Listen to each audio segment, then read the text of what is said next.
Chapter 841. The entire dome around me turns dark, and the faceless gaze that points down at me becomes colder and colder. Demons of the Vermilion family, no, demons of the 5 great royal families do not wish for each other's downfall. You may be new to the upper realm, but your public insolence must still be punished. 1 minute. I will give you a single minute to survive with my energy manifestation that watches over this citadel. Survive, and I will give you the opportunity to kneel and accept the prize I've offered you again. Fail, and I will kill you here and now with the Grand Citadel as my witness. Even noble demons that disobey are nothing but pawns to be eliminated when they are no longer useful in the royal family's grand game. The mountain range, floating rings, and remaining trees in the forest region all begin to crumble and fall to the dome's floor. I feel vibrations rippling through me, tens of times more intense than any of the holographic recordings I felt while talking to this demon before. Visuals of the outside show the entire green dome shaking, and waves of lords and even demonic servants beginning to faint and lose grasp on their systems. Automated safety suppression commands activate, but the demon's growing aura keeps breaking through them. More automated systems activate, and the ring of seated stands that surround this dome start to detach from each other and float backward through the air. They break off into about 24 sections and, at fast speeds, eject away from the dome, floating up in the air and further away from the center of the Grand Citadel's inner city to a safer distance. Many lords begin to wake up again, and the announcer watching does not miss a beat. A large 1-minute timer appears in the air, and he starts yelling out like this is a normal show, throwing up betting odds and hyping up the crowds that start waking up. On the other hand, I begin to let the spectate feed in the back of my mind fade away, as the aura that is rippling through me is actually quite intense. My limbs start to feel numb, and my mind goes fuzzy for a second. A drowsy sensation washes through me, and all of the numbers and skills available to me in my mind flicker, but Muriel's yell snaps me out of it. Get ready, child. I had big plans for an ambitious young fledgling like you. But I will be equally happy to make an example out of a noble that lets his ego overshadow his talent. Another like you will come along in 1,000 years. You are not special. The timer ticks down, showing 59 seconds, and I watch all of the dense black shadowy waves of energy that cover the outside of the dome instantly sink back in toward the topmost point. The dome itself is now translucent, white, with hints of green. The structures inside have all crumbled to dust on its floor. I float in its center as a small purple mass holding a glowing sword. Yet, there is now the dark black demonic form that has manifested into reality high above me. It's roughly the same size as me, maybe twice as large at most, just over 1 kilometer tall. Yet, it is made of dense black coiling energy, giving off such a menacing aura. I can't think straight when I look at it. All of my inspection, appraisal, and perception skills are activated, but it is truly just energy. There is no avatar, no enchanted gear. Nothing gives back any readings. It's like I'm staring at a body double, or even more simple than that, a clone made of nothing but noble vibrations and demonic energy. Yet, it easily forms a long black staff in its grasp, making the end sharp like a spear, but slightly curved like a blade. Though it oscillates and shifts, making it seem alive. In between heartbeats, the demon disappears, but I feel the cold vibrations getting stronger and stronger as fractions of milliseconds pass. My survival instincts act on their own, and I pull every single available stat from the pool, not touching the 20% total necessary for my generals. The full power of 50% of the borrowed stats from over 400,000 worlds rushes in, granting me over double the strength and reaction time from an instant ago. I twist my body and activate the true core ability of every single one of my new divine-grade stat-boosting skills I upgraded in the wilderness, shifting the color of my demonic form much brighter to glow with a white, red, and yellow hue. Then I slam my purple blade against the spear aimed straight for my chest. The shockwave of noble vibrations that explodes from this clash fills the dome with equal amounts of heat and cold, making it crack under the pressure and forcing the Grand Citadel to surge with a white light as stored ether beneath its streets pulses toward the center of the fight arena in order to trigger emergency safety protocol for energy surges like this. I feel splinters of cold surge through my body as well. We're both floating in the center of the dome, spear to sword, and waves of numbness trickle through my body. It is like a veil of shadows is falling down on top of me, making my perception of reality fade the longer I keep touching it. The sour smell of corruption sinks into my mind, like the sea far out in the green zone, yet so much stronger, because I am much closer to the real source, not the leftover residue from tens of thousands of years ago. I stare into the empty face of this energy form, and see up close the long horns that curve out from its head. Memories from many demonic beasts and demons sharing the instinctive fear of this menacing shadowy figure flash in my mind. But all I want to do back for some reason is laugh. Excitement is the main emotion I feel. I'm strong enough to block this attack, and the root of my consciousness beneath my third and final seal has still not even been touched. Now this is a real fight. I yell out while bursting with red and purple flames, following through entirely with my sword swing and forcing the black shadowy energy form back. The cracks in the outside of the dome grow larger, making dense white fractures grow like a spider's web in the center of the citadel. The shadow demon lets out a screech that is inhuman, and tears the spear in its grasp in two. Tendrils of black energy flow off it, like it's alive, trying to piece back together, but the spear fully separates and becomes two black curved blades instead. Without any words, only a menacing burst of aura, the energy form disappears in an instant again, going in for the kill from another angle. It slams down into the bottom of the dome, spreading out waves of corruption like a spattering puddle, then bounces upward even faster, swinging both blades my way. My adrenaline is pumping even more now, and my battle focus and life-or-death instincts are fully activating. It feels like I've gone rusty from staying suppressed, and now every movement I make feels like energy is flowing back into my body, rejuvenating a part of me I didn't even realize was faded. I kick off the air above me and swing down to collide my soul sword against dual black blades again. The shockwave that follows cracks the dome even more. Audience members, as more and more protective layers of white ether commands are spawned over the dome, watch in complete and total awe. As much as ether commands can protect the public from these waves, small amounts of each clash still make their way through. Residents of the inner city that did not attend this month's arena event all feel that something is happening. They know waves of this magnitude only occur when one of the noble demons fights in the ring, but it never goes on for this long. Plus, pre-made safety commands are always set up beforehand. Either something has gone horribly wrong, or one of the Vermilion demons is putting on a show on purpose. Tens of millions of fast travel orbs begin to activate as even more lords arrive to watch the show, and live feeds of this event are even shared to those not present.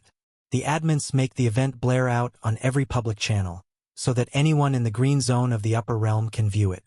Pings on the Fortress, Mensa, and even Ellipsia Citadel feeds for demonic servants are able to watch the show. The 1 million kilometers of wilderness surrounding the inner city is even subject to some weak waves of noble vibrations that manage their way through. In a matter of seconds, every lord loyal to the demons in the upper realm freezes to watch this match.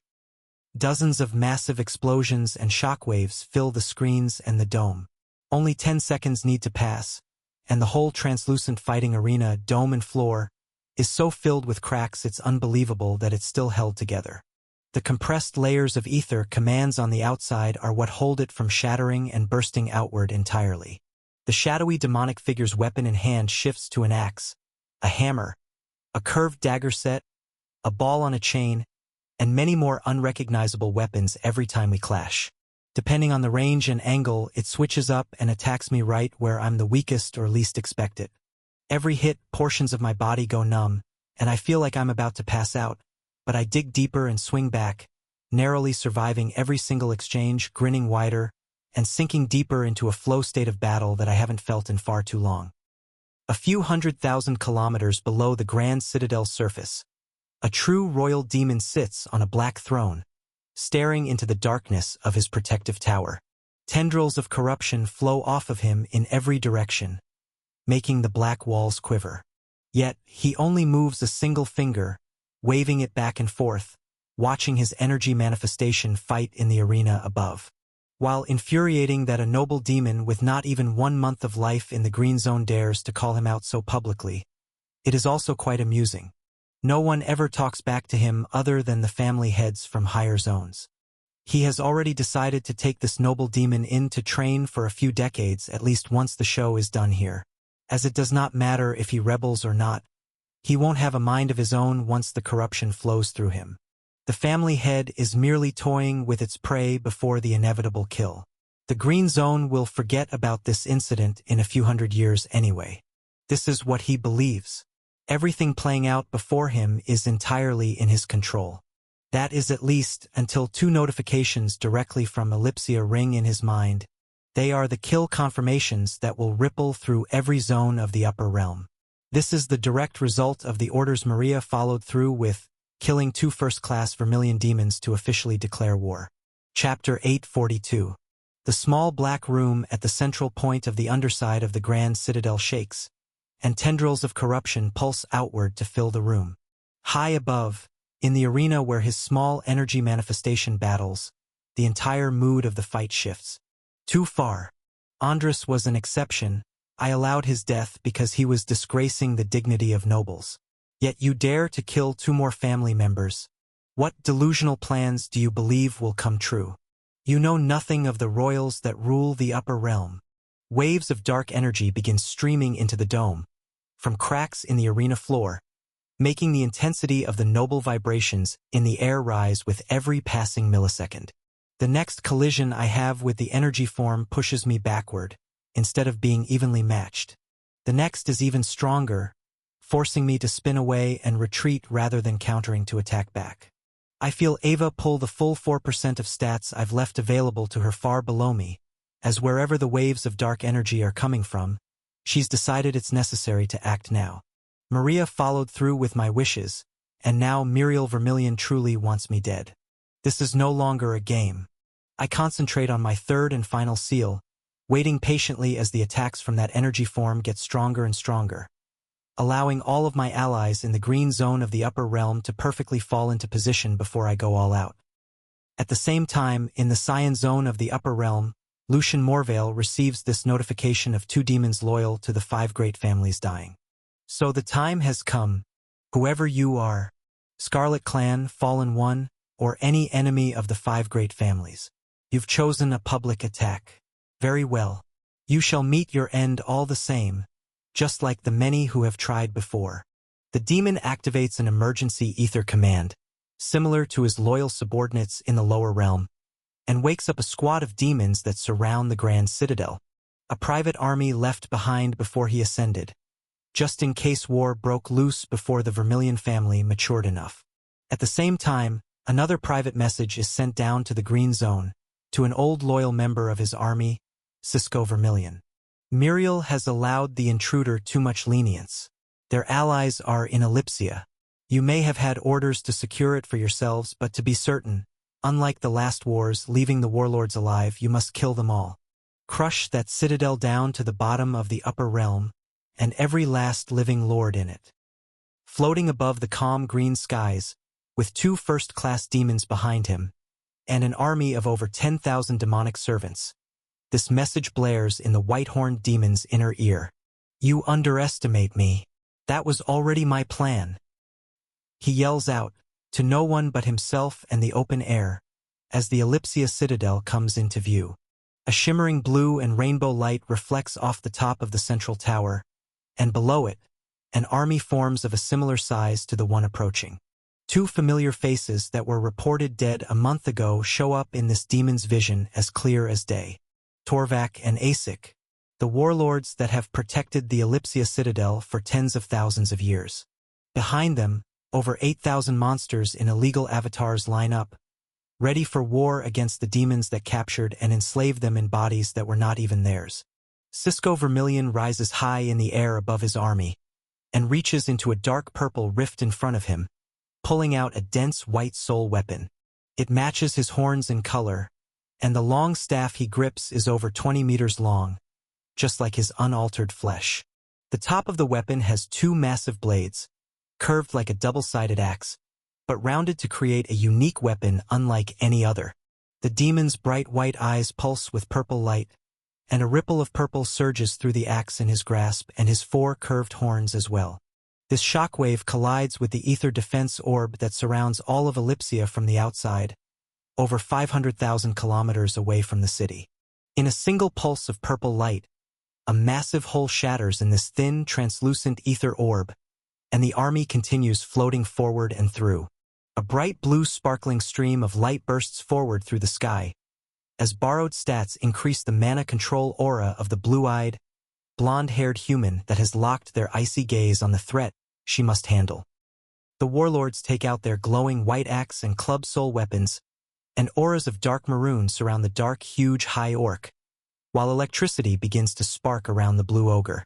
Countless monsters, of every variety, surround them in the freed demonic servant army. Third, second, and even some first-class creatures that have been enslaved for thousands of years. Orcs, ogres, armored apes, goblin kings, golems, serpents, insect lords of all shapes and sizes, humanoid lizard men and hybrid chimera mammals, trolls, and so many more unidentifiable beasts let out battle yells and roars. The 2 first-class demons in Cisco's army pull out weapons of their own. One holds 2 long curved blades that wrap back around its body, while the other wields a massive blocky hammer. Both of them give off very strange auras, that of demonic beasts that have been transfused with noble blood. Yet oddly, they are demons, not mindless beasts. The 2 warlords size them up while Maria flies forward through the air, far in front of the army below, pulling the full 4% of stats available to her, leaving a blue, white, and rainbow refracting trail of ice in the sky. Cisco Vermilion accepts her challenge, and flies upward as well, far faster and further away from his army too. Neither activate any greater energy forms, nor are any words spoken. There is only an exchange of blades. A purple axe collides with a shimmering crystal blue long sword. The shockwave that follows shatters the already damaged dome of ether defenses around the citadel, and the war to control Ellipsia begins. Over 10 million kilometers away, deep down below the green clouds, the other 3 generals all begin pulling their maximum available 4% of stats each. It is not because they are being attacked directly. In fact, the enormous demonic army of beasts below them is actually still staying completely still at the shoreline of the Sea of Corruption. The reason they do is because the sea is starting to give off energy that becomes far too intense. Its surface pulses with blue light and high noble vibrations unlike anything they have ever felt before. Without Abby's restoration aura flowing through them, the 3 generals would be losing a mental hold on their systems right now.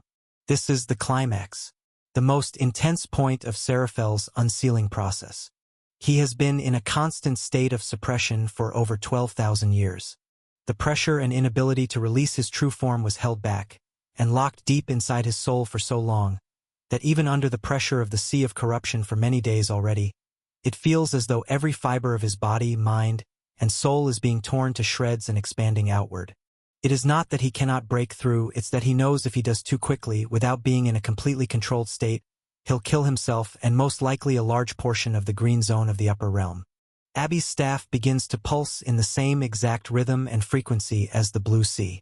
Many of the glyphs carved into the handle start to pulse with green and white light, and even the orb at its top shines bright, spinning with dense soul energy synced to her core. With every passing pulse, they get faster and more intense, and with the radiation pouring off the sea, some of the glyphs begin to turn a shade of blue as well. The center of the sea begins to bulge, and waves of corruption start crashing down on the shore. The dense liquid parts in the middle of the growing bulge, as a massive figure pushes its way up through it. The growing intensity of noble vibrations in the air only grows, and becomes unfathomable as an enormous blue wyvern, over 200 kilometers long from wing to wing in his celestial form, breaks out from the sea. Everything for hundreds of thousands of kilometers all around is filled with a dense hot soul energy wave, and for millions of kilometers the realm is painted blue with a high noble vibration-infused burst of light. The demonic army at the shore finally reacts. Dozens of dense purple explosions of a similar strength erupt outward. Every single demonic wyvern activates their own greater forms, pulsing outward, creating many 10 to 100 kilometer long dark purple and black monstrosities. One in particular at the front of the army looks equal in size to Seraphel, over 200 kilometers, and pulsating outward with high noble vibrations of their own. Horrific demonic screeches come out from an ancient army of wyverns brought back from the dead, and the hundreds of berserkers and thousands of high orcs, ogres, and cyclopes behind these beasts all activate demonic forms of their own, surging outward over 500 meters tall, and others even reaching up to 20 kilometers high in height. The three generals watch in both awe and horror, and the sea crashes back down to become level again, and revert from its bright blue back to a dark, corrupted state. Dozens of wyverns fly into the sky following the blue celestial being, and start to breathe waves of purple-tinted elemental attacks resembling fire, water, wind, and earth at their old leader. The green zone of the upper realm trembles. Zacian and Ember both still stand in their fast travel orb, checking in at the outside of the Grand Citadel and waiting for a demonic servant admin to reply.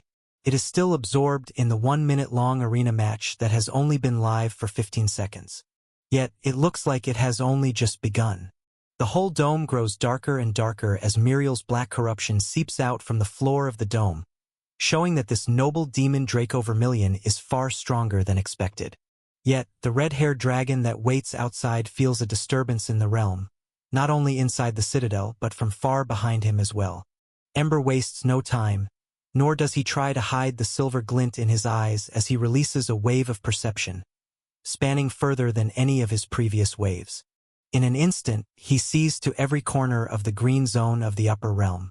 The dragon's eyebrows raise, and he looks to his left side over at Zacian. There's no need to enter the formal way any longer. The war has already begun. He then looks to the other side, sensing 6 familiar noble demons surrounding the outside of the Grand Citadel from the Morvale family that he assumed ascended to the Cyan Zone long ago. Then back toward Zacian. Release your suppression technique. It's time to fight.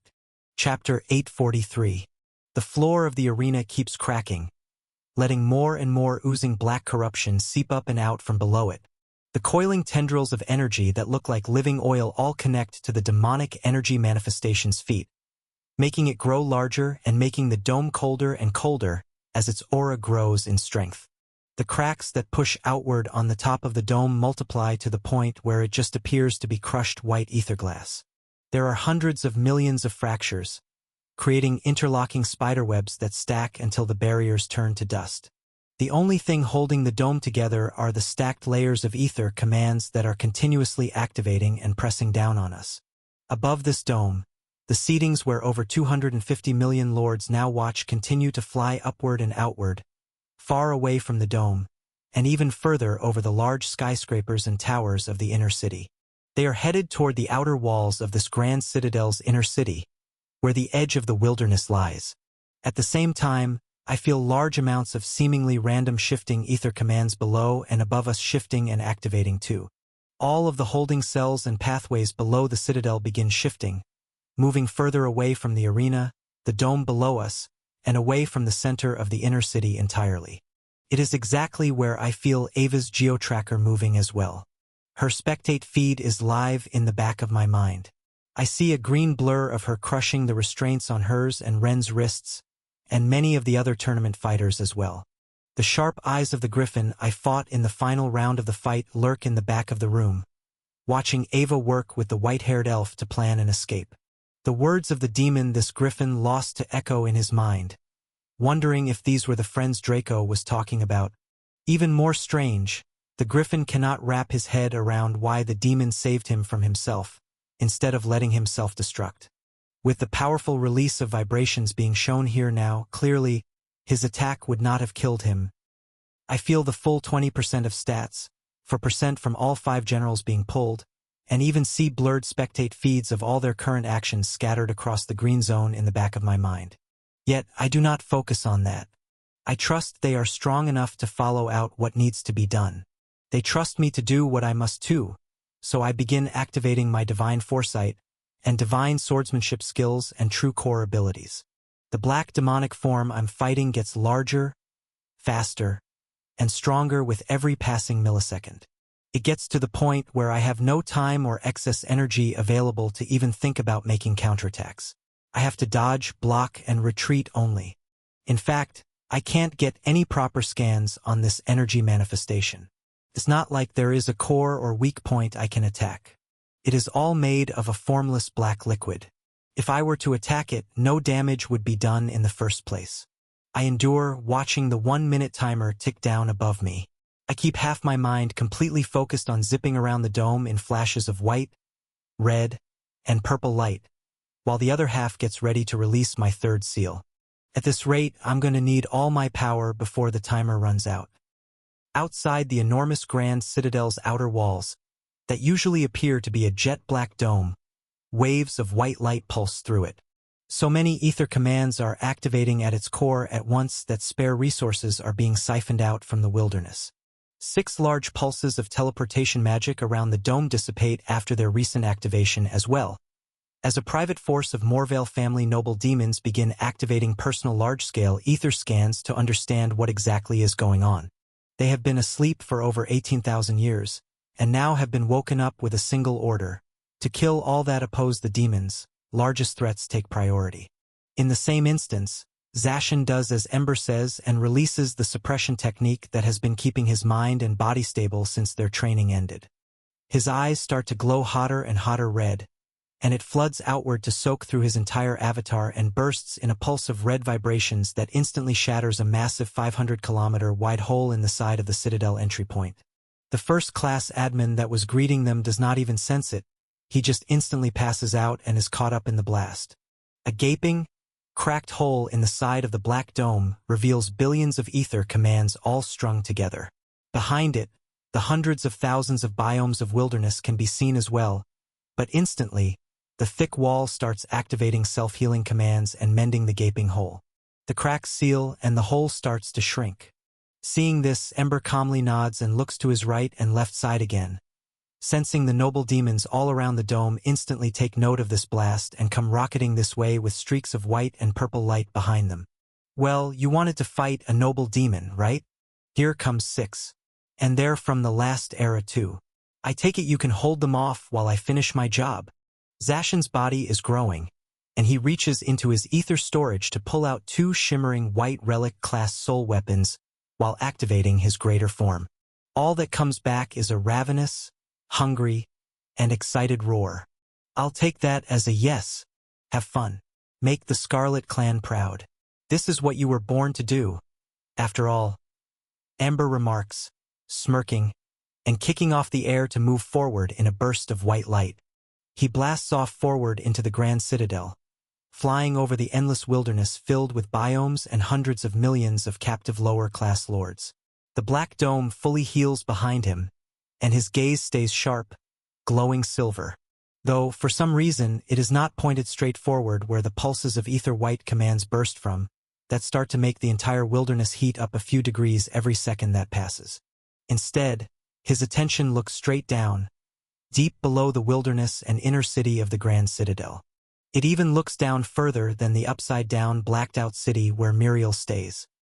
His last silver scan revealed this royal family head in all his glory, simply using a single finger to wave around and entertain the rising emperor still masquerading as a dead demon. This is not what makes him reflexively mutate into his hybrid dragon form while flying through the sky and show his horns and sharp teeth. It's what is resting at the bottom of the realm, below the Grand Citadel. This time, I'll have enough time to kill you, he whispers to himself, sending shockwaves of white fire behind his footsteps through the air. Far below the Citadel, further than any of the ether scans could travel, mapping and probing the Citadel before the arena event, there is another structure. One that rests on a compacted pile of dead worlds, just like the exile zones back in Ellipsia. Yet, this structure is connected to the core of the Grand Citadel.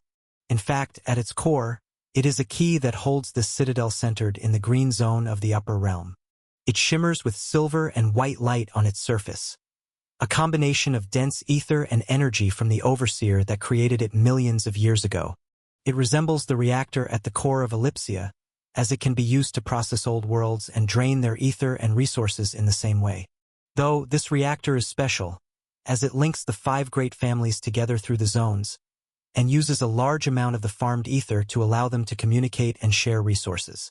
It is heavily protected by dense layers of black walls, and far more ether commands that can withstand the barrage of attacks being exchanged in the arena right now with ease. There most likely wouldn't even be a single crack on its defenses.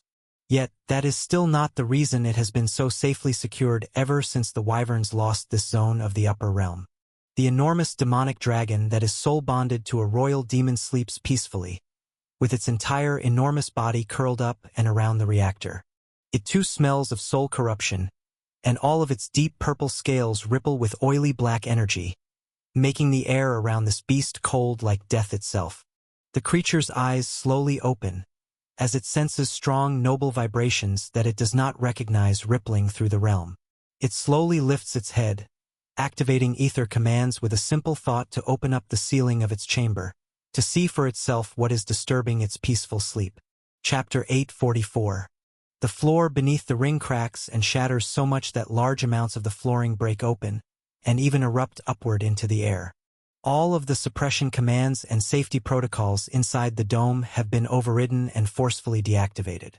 This shockwave causes the walls and ceiling around us to break apart at their weak points too. Some portions that have shattered to nothing but dust burst open and explode outward, while others just shift like massive compressed tectonic plates. The sounds of immense amounts of energy clashing, bending, vibrating, and snapping under pressure are absurd. It gets to the point where it all gives in and bursts. The entire dome explodes from the noble vibration, imbued built-up pressure, breaking through many layers of suppression commands in the atmosphere and sending chunks of citadel and waves of white, purple, black, and red light outward for hundreds of thousands of kilometers. There are quakes that rupture portions of the Grand Citadel, causing cracks in nearby buildings and streets. Automated ether orbs form around another 120 million lords all over the Citadel, bringing them away from the dangerous shockwaves and high up into the air into the arena stands that rise high above the inner city, circling the inner walls between this collection of towers and the wilderness. The wall between them that usually appears to be a mirror-like reflection ripples with white light, as ether is being siphoned through it to regulate the billions of ether commands activating to protect the citizens. I even hear the announcer of the event's voice yell out, still in a professional and excited tone. This is the first time we're seeing anything like this in the monthly arena events. Please, do not worry, lords.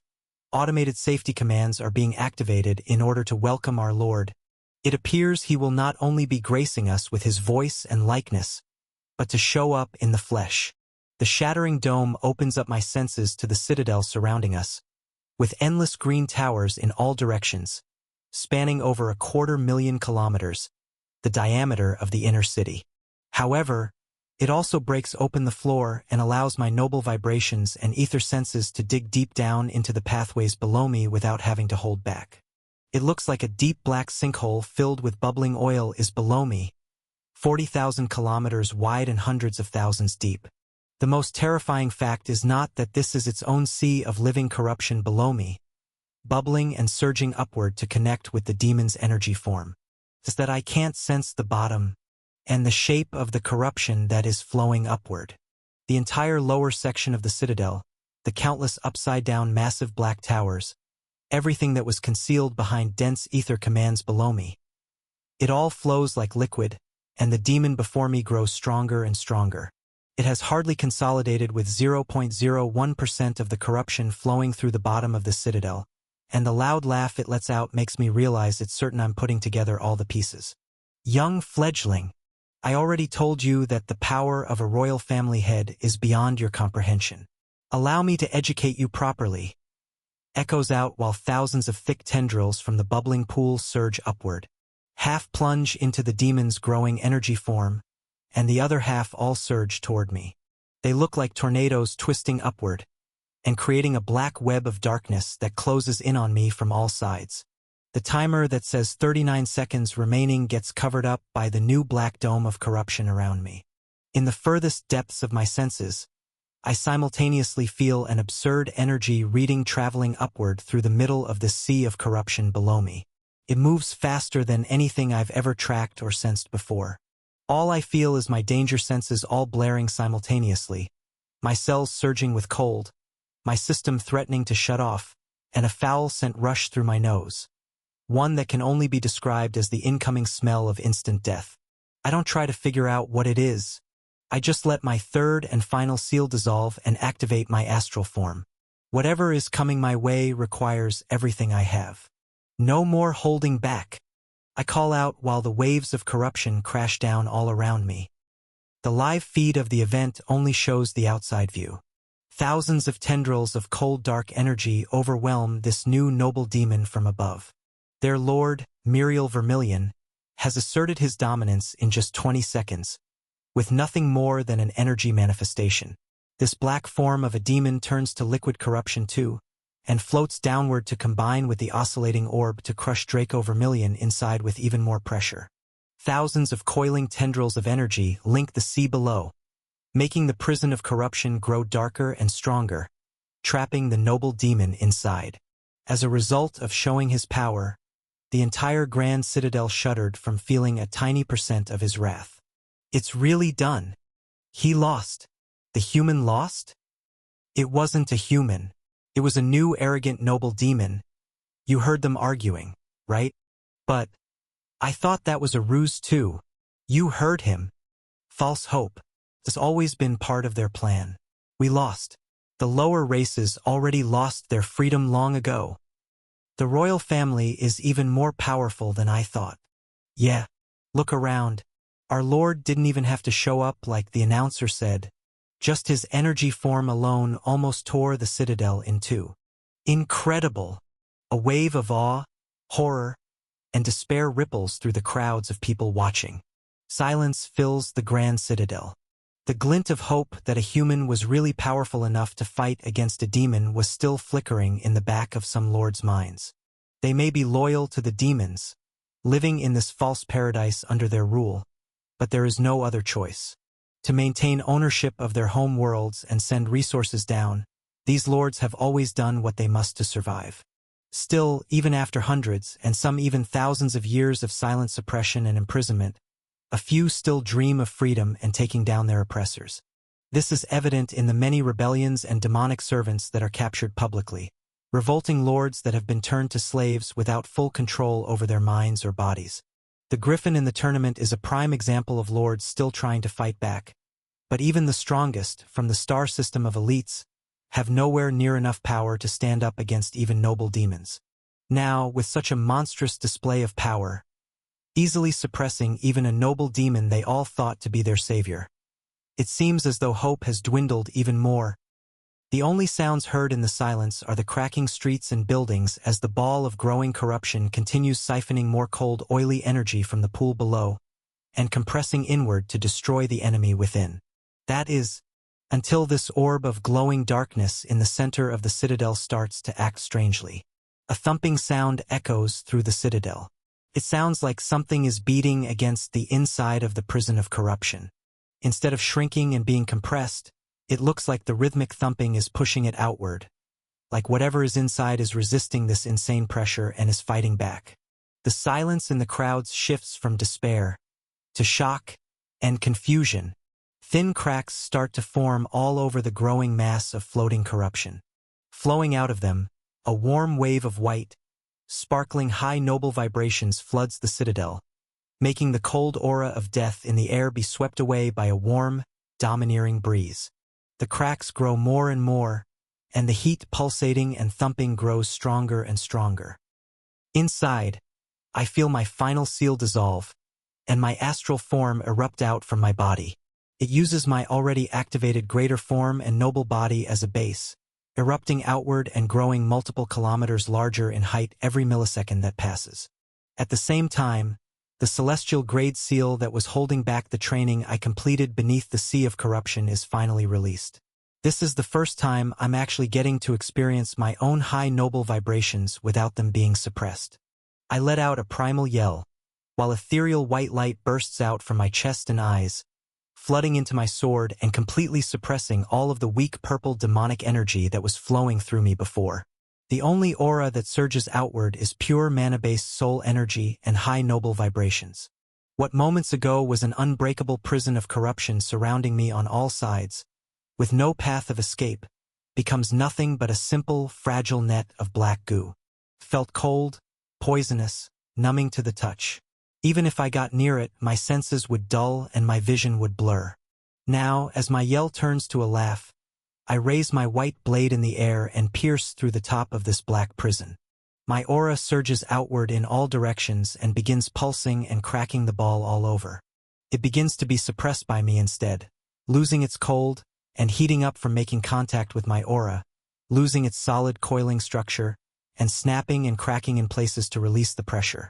The whole liquid prison around me explodes, and my high noble vibration, infused astral form bursts outward, expanding with the new access to divine threads in the open air.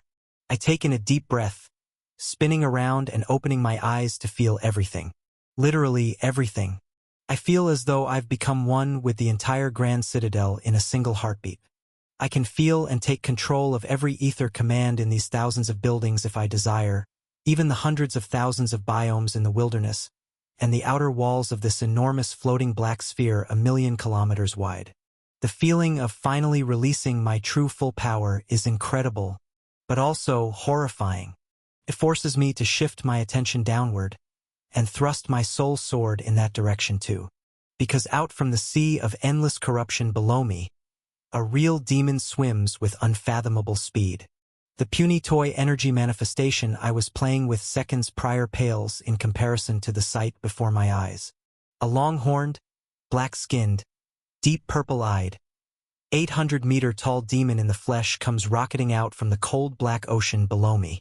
I see the real face of my enemy, one that is solid and cold with tens of thousands of years of war behind them, unfazed by my display. It has an ancient primordial confidence radiating out of it, like it is certain of the future. Their cold eyes stare toward my neck, and with no fear, no greater energy form activated, and no soul weapon in hand, Muriel Vermilion shows me his face and I witness why this demon has the title of a royal family head. Chapter 845. My soul sword grows in size with me, now over 20 kilometers long from tip to handle, sparkling with white ethereal light, yet glowing equally as bright with a crimson fiery aura from deep inside its core. I slam it downward as my best defense, yet it collides with its target and stops like it has hit a solid wall.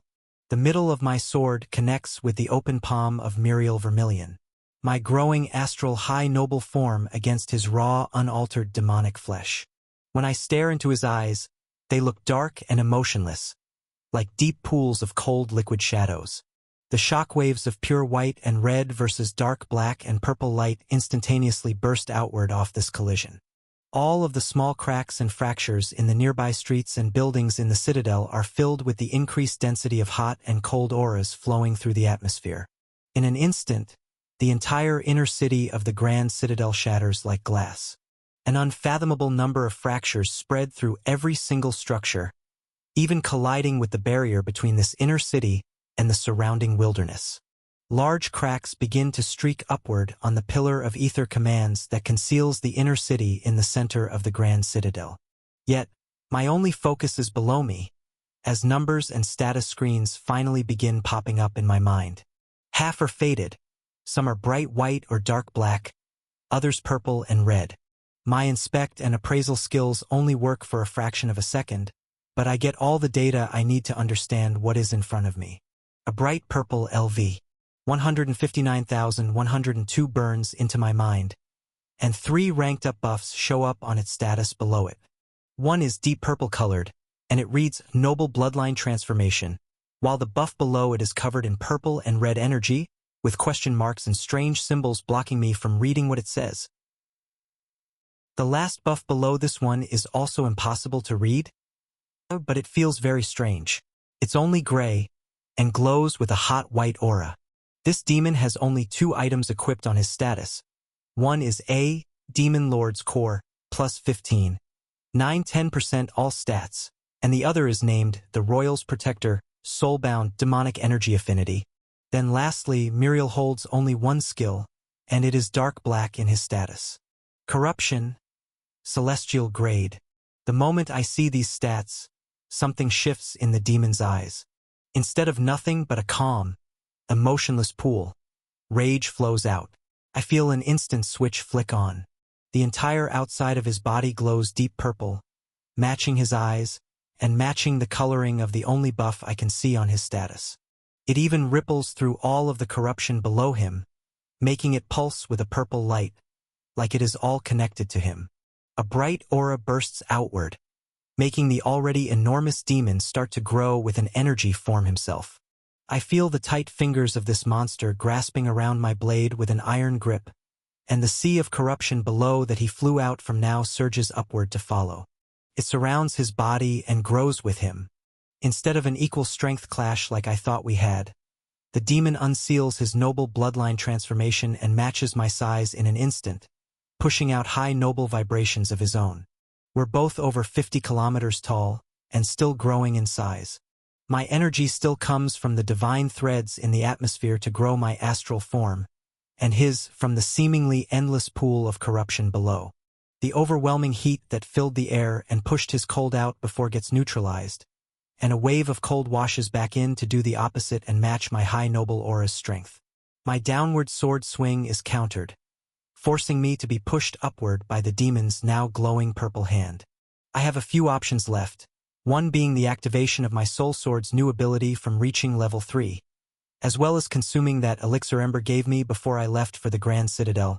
But looking at the enemy below me, growing in size, power, and rage, I know this will still not be enough. After all of my instincts scream that the two buffs I cannot see are even stronger than this first one. The only other times I've seen question marks on status screens was when my strength or level was simply too low to comprehend the data the system was sending me. What are you? I command you to tell me. A human could never reach this strength. Comes out from the demon's mouth, in a deathly low-toned monstrous roar. I can feel horrific cold ripples of energy flowing through me just from interpreting the sound waves. It seems during our collision, it received enough data on my body to understand I'm not a demon after all. Though I don't respond. I just focus on gripping my blade tighter, and focusing with everything I have, activating my all-seeing eye, clairvoyance and foresight true core abilities to their max, watching tens of thousands of purple tendrils of energy shoot upward from behind the growing demon, and prepare to counter. At the same time, the entire inner city and infrastructure below the surface is shattering. Some of the buildings are crumbling, cracking in half, and falling over. All of the strongest fighters from the arena tournament had automated ether commands activated, and moved away from the center of the blast. These entries, and the many other lords in the Citadel all fly upward, joining the over 370 million lords watching from above as their citadel is obliterated by forces of strength they can't comprehend. All of the ether orbs fly through billions of layers of protection, acting as a shield, separating the atmospheres. High above, behind a white veil of light, all of the citizens can safely watch on the provided holographic screens. Though all of the demonic servants on duty are grouping up lords, and making sure suppression commands and cuffs are fitted on the strongest ones until the event is over. Acts of public rebellion like this often spikes the emotions of citizens and can lead to riots, and in turn lead to even more unwanted or unpredictable chaos. With the avatars provided by the Grand Citadel, Lord strength can be remotely suppressed, so it is an easy feat, for most at least. One of these transport orbs holds some of the most important cargo here. A green glowing goblin queen, a bright white elf, an extremely confused griffin, and a few dozen other elite berserkers, mammoths, serpents, golems, and mantis lords. An army of admins greet these entries at the top of the protective barriers. Though, the suppression commands are not working on a certain goblin queen that is borrowing 4% of stats from hundreds of thousands of worlds, and wears an unaltered illegal avatar. Instead of blending in with the crowds, she borrows a screech skill and yells out while fighting off the demonic servants that try to restrain her. Do you want to be free? To lose your restraints? Like I am now. A burst of green light surges out from her. It only travels a few thousand kilometers, altering a small section of seating filled with 5 million lords at most within visible and audible range. Some lords turn their heads, but many do not. Their eyes are glued to the hologram showing the first appearance of the royal family head in many of their whole lives. The majority of the attention she gains is from all of the demonic servants in the area, seeing her break the avatars of a few dozen of their fellow servants. This leads to swarms of thousands of first and second class guards to start flying her way. The Goblin Queen grits her teeth and looks down at some of the strongest lords here, the few hundred that participated in the main event of the arena. If anyone would listen to me now, it would be all of you. If you want to be freed of the demon's constant suppression, swear your loyalty to the human that bested us all. She points to the holographic screen showing the fight below, and at the same time, gets covered in a massive cluster of demonic servants trying to put cuffs and activate suppression commands. Yet, green aura bursts out from the gaps between them, and hundreds of servants fly through the air. She doesn't kill any of them, only shatters their avatars or greatly injures them. Ava looks back to the lords below her, especially down at Ren. Then back up to the small crowd she has drawn attention from, using Screech to yell out and cause a scene. Swear your loyalty to the rising emperor. There is no better time than now to fight back. When will you ever have another chance? Even if you do not believe he is a human, look at me, another lower race that still has the resolve to fight. None of you have lost yet. In fact, the war has just begun. Ava smiles and looks upward, as in the back of her mind, she feels a tiny trickle of additional stats flowing into her borrowed pool from a few hundred links of loyalty being added from far off in the crowds. Chapter 846. It worked. I swear my loyalty to the rising emperor. I can see everything. We're all connected. What is this system augmentation?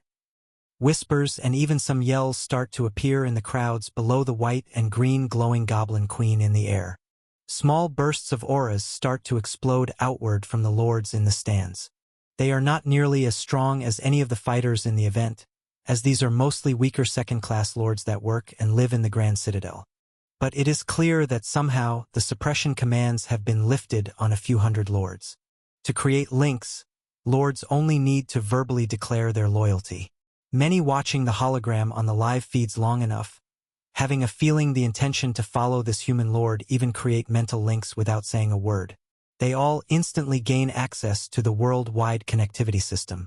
Their home worlds are linked to the rising emperor, and the forum sifting algorithm instantly shows all of the new entries in a small private chat that grows extremely quickly.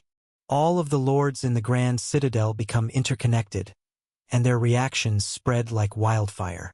She's telling the truth. He really was a human. There's proof here. Wait a minute. Some of these other chats are live communications from the lower realm.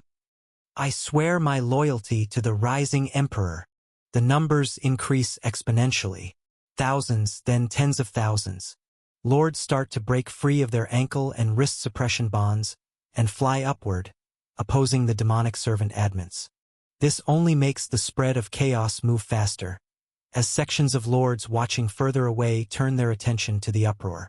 Ava still looks downward at some of the strongest lords here, all part of the tournament earlier. The strong are often the last to be swayed by words like these, as taking a chance with their lives to swear loyalty to one ruler over another that is already in charge and has been for millennia is not the smartest gamble. Yet, the growing reactions around them do widen their eyes. Run is the first to give in, as the rising emperor's promise of meeting the fallen one, and the fact that he had Celia's aura linked in a strange purple artifact, increases the likelihood that this is the moment they have been waiting for. A bright white greater energy form erupts out from the small white-haired lord's confines of suppression commands and shackles. At the same time, below them, fractures in the ether commands holding back the battle below from leaking out begin to become visible. Even above, and surrounding them, the Grand Citadel's dome and the inner city's pillar grow weaker and weaker as more ether is siphoned downward to aid in the battle. Outside the dome, this is very apparent. The streaks of ether flowing away from the outer layers of the dome leave it incredibly weak from the outside.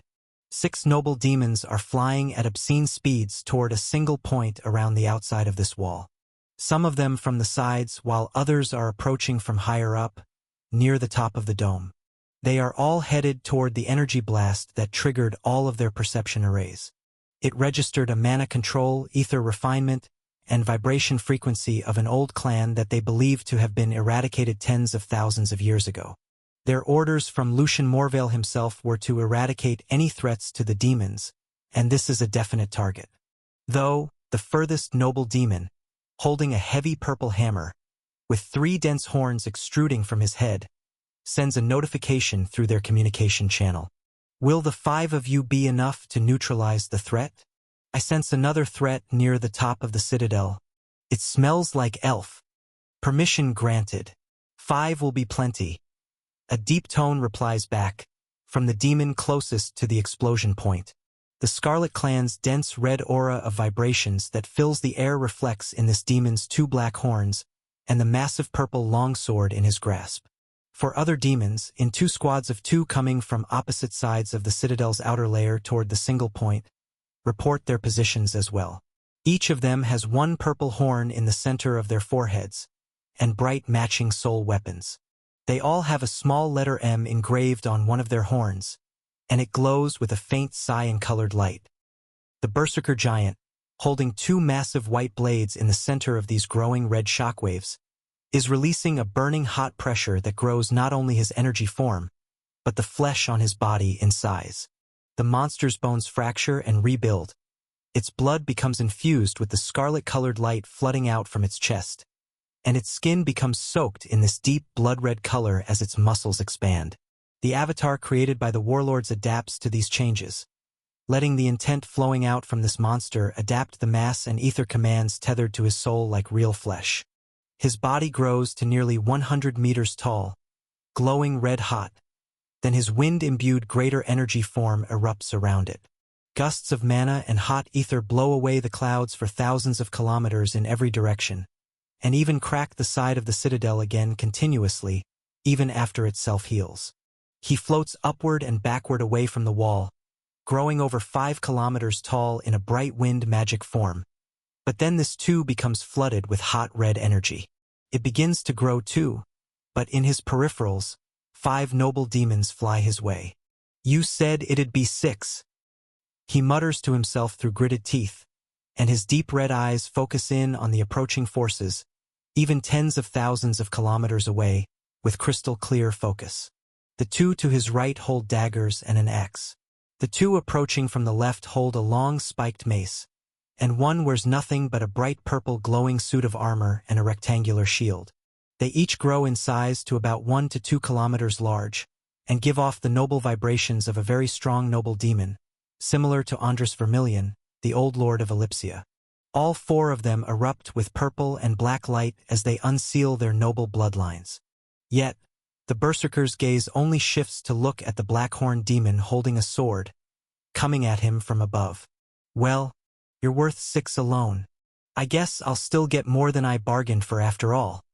A horrific dark black aura bursts out from him as he unseals his noble bloodline too, and only streaks of light purple can be seen trailing his sword through the domain of darkness that fills the air around this monster's presence. It grows well over 5 kilometers tall too. Yet, the cloud of darkness that erupts around it grows to be over 50 kilometers wide in an instant. Zacian concentrates, makes both of his burning hot white swords glow with scarlet-infused wind blades, and swings both his swords across his body in an X formation, only releasing the attacks at the end of the swing. Both massive energy crescents are sent off to his left and right, adding to his propulsion upward as he kicks off the air and dives headfirst into the dark cloud of growing aura above him. The sounds of soul weapons clashing, and 5 massive shockwaves erupting through the air and fracturing the side of the Grand Citadel again, begin their battle. The 2 squads of nobles attacking from the side both use their full force to block the incoming energy crescents with their soul weapons, while simultaneously, the black cloud of dark mist in the atmosphere lights up with red and white light. The burst of energy that flows out in streams and pillars makes it appear like a storm is raging inside. Chapter 847. Outside the Ellipsia Citadel, a very similar powered clash takes place. Maria and Cisco collide, axe against sword. The small figure of a woman, holding a glistening rainbow sword, exuding the powerful aura of soul energy tightly infused with an ice element, is a profound sight. The full 4% of stats runs through her body, creating enough force to hold back the massive demon's purple weapon. Cisco Vermilion towers over her, tens of times larger, not using an energy form of any kind either.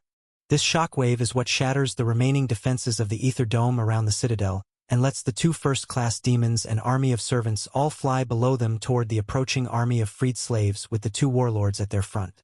A human? Ha! This is what was messing around in Ellipsia? No wonder we couldn't find you. We were overestimating the threat at hand.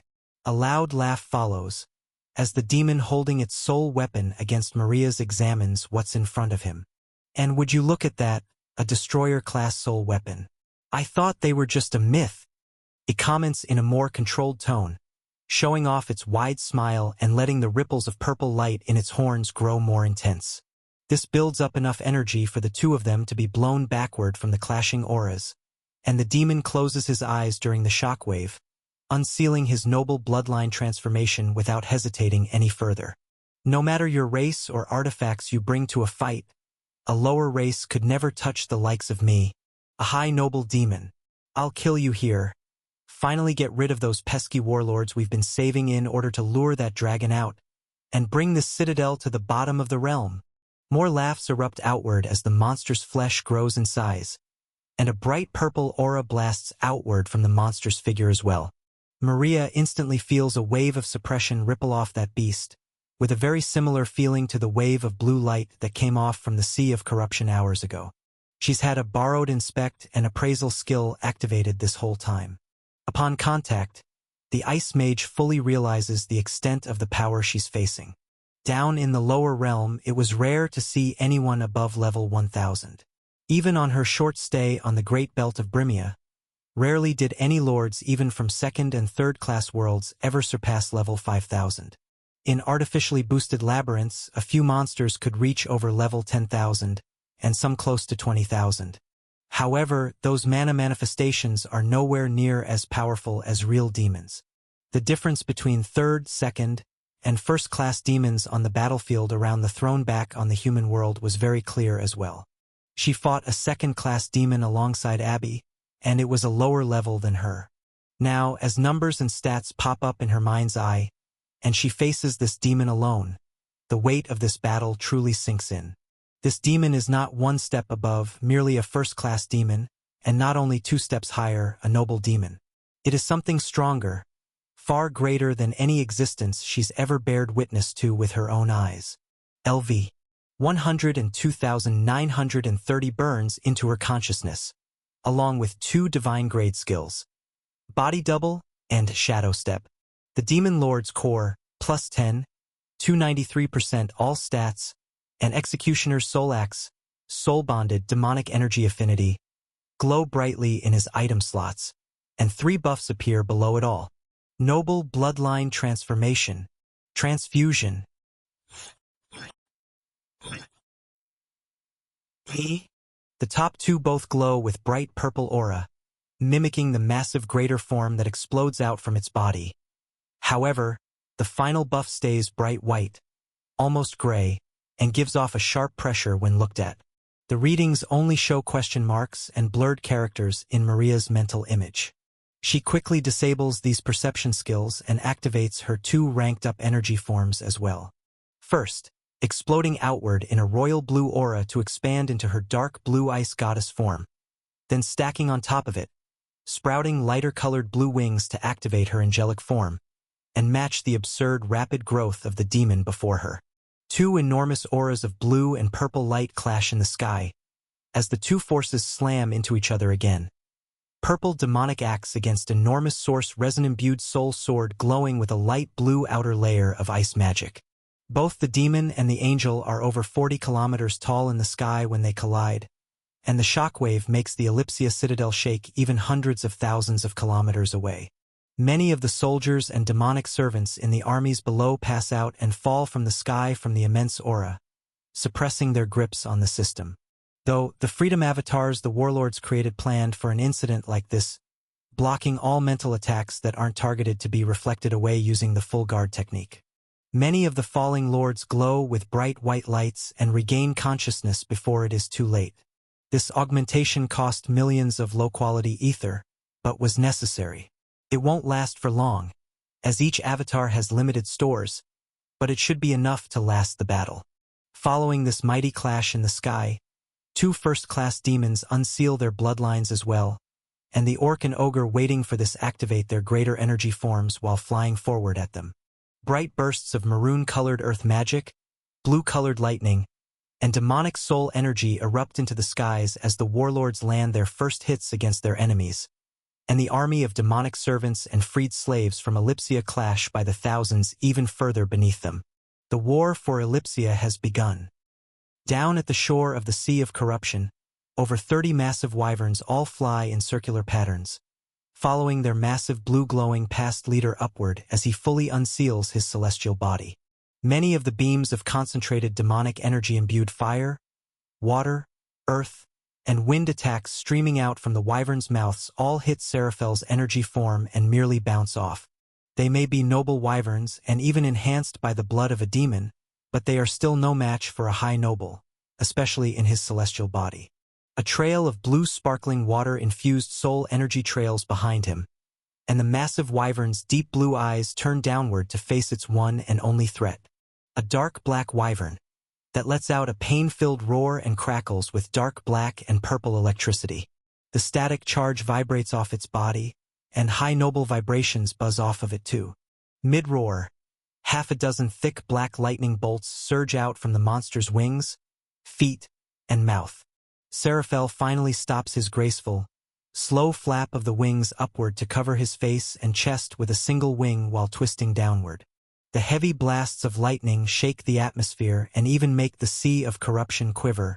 It roars again through the blast while all of the black and blue auras of debris fill the air. This prompts every member of the demonic army on the ground to turn their attention away from the battle in the sky and toward the generals all watching from a distance. When the first blast of auras clears, 6 deep black holes become visible on Seraphel's wing, like burn marks from the blast. Each of them is enormous, multiple kilometers wide, in fact. Waves of water magic start to heal them, and Seraphel lets out an ear-destroying roar back, releasing a jet of sparkling blue celestial water from his open mouth, straight down at the black wyvern. It blocks with one wing as well, but instead of backing down, it releases waves of black electricity straight into the beam, allowing it to travel upward and flow straight back into Seraphel's body. 2 more roars erupt from the skies, and the army full of black and purple berserkers, cyclopes, orcs, and ogres all fly up in the air, simultaneously unsealing their artificial noble bloodline transformations. Abby's staff glows with a dense green light, and more memories of the past flash through her mind from battles through the very eyes of some of the wyverns here in the sky, when they lost their lives in a massive war trying to protect the citadel that has sunk below the sea they're fighting over. In response, she kicks off the air, upward without hesitating, heading straight toward the center of the chaos. She yells out, down to Raven and Ari, "Hold them off. Destroy them all. Do not hold back. Like the kings of Kelfer. They are already dead." The dual-bladed sword wielder and the archer both nod and turn their backs to the clash in the sky as the green-haired healer floats up toward it. They both activate all of their ranked-up buffs. Massive spirit arms form behind Ares' back, made of thousands of smaller ones, and he holds the Dark Elf Lord's bow in his grasp, ready to use it in combat for the first time and make it his own. Raven grows into her battle-greater form, holding 2 humming white blades with the scent of the Scarlet Clan still rippling through them. However, with her own spin on the aura, as after the first step she takes, she disappears into a pocket dimension, and the red-colored vibrations mutate into a translucent gray aura that only appears once she steps out of it again on the other side many kilometers away. She slices through the nearest Cyclops Lord, one with a similar noble blood strength transfusion of the Guardian below Ellipsia. Is cut into 4 clean pieces before it even knows what has happened. All that's left as a reminder is the invisible vibrations of a silent assassin, in an X formation with its divine core at the center. An attack that can only be done by 2 blades. She was only visible for milliseconds at most, phasing in and out of reality only to land the strike then fade away. Less than a kilometer to its right side, a high orc has just finished its transformation as well and looks for the enemy, but it too crumbles to pieces, sliced with an invisible X through its body, falling down to the shoreline of the Sea of Corruption. On the other side of the battlefield, a dense white arrow, with dark black vibrations echoing around it, is released from Ari and heads straight toward 3 blue ogres, all releasing their noble transformations in a line. The arrow he releases pierces the first chest, then the second, and all the way through to the third before it unravels and explodes. All 3 had green true cores, with the dense noble blood equivalent of the guardian below the citadel too. He pulls back his bow again and aims for the next closest beast, while out of the corner of his eye, Raven slices through another. However, at the back of this army that begins to float up at them, there are hundreds of berserker giants that are taking extra long to unseal their bloodlines. It is strange. Some of them glow with a very hot red scarlet light, while others give off darkness like obsidian. Their transformations are different, and from the strength of the aura they're exploding with and continuously getting stronger as the seconds pass, it's clear they are going to be the toughest fighters here. Chapter 848. 2 bright yellow lights appear on opposite sides of the Great Belt of Brimia's star system. One of the bursts is very bright and concentrated, as the ice prison on an asteroid out in deep orbit explodes, and an army of first-class true-cored Morvale demons is freed. They all immediately turn toward the red star at the center of the system, led by one head demon that sends update messages on their situation back to the demonic realm, and another copy up to his family head, Lucian Morvale. Streaks of yellow light fade away into the vacuum of space as they all propel themselves forward. The other burst on the other side of the star system is not as bright, but it is far larger and wider. It glows with yellow light, a faint aura around a fleet of dark transportation ships filled with over 1,000 vermilion demons. Each dark black ship has a half-dozen true cores, tens of yellow cores, and almost 100 red and orange cores that stand behind them, waiting for the airlocks to open to fulfill their mission orders to take over a small red sun civilization used as a trading hub. One of these ships holds a true cored demon named Pluto, who has been sending Bree updates as they approach ever since they left the demonic realm. The star system is within visible range. Less than 5 minutes until we touch down. Awaiting your word to sabotage the fleet. Comes in as Bree, Fisher, Lydia, Monk, and Luna all stand together in a room. Many members of the Crimson Army begin teleporting in as well. Rodrigo organizes the troops, pulling everyone out from closed-door cultivating, and gathering them from station points on the human world as well. There are 36 troops, all of them have consolidated their red cores, and have triple ranked up buffs, most including energy forms of some kind, and fully equipped with specialized soul weapons imbued with element stones and loot from Kelfer to create the strongest affinities created by Bree. They are technically all graded as basic class soul weapons, but they are the highest quality that the lower realm can buy. In addition, using the Knight rank perk of the Rising Emperor's domain, all members of the Crimson Army has access to a small percentage of borrowed stats, just like the commanders in the room. However, as they have this news of approaching forces come in, none of them feel fully prepared. That is because massive battles are taking place in the upper realm.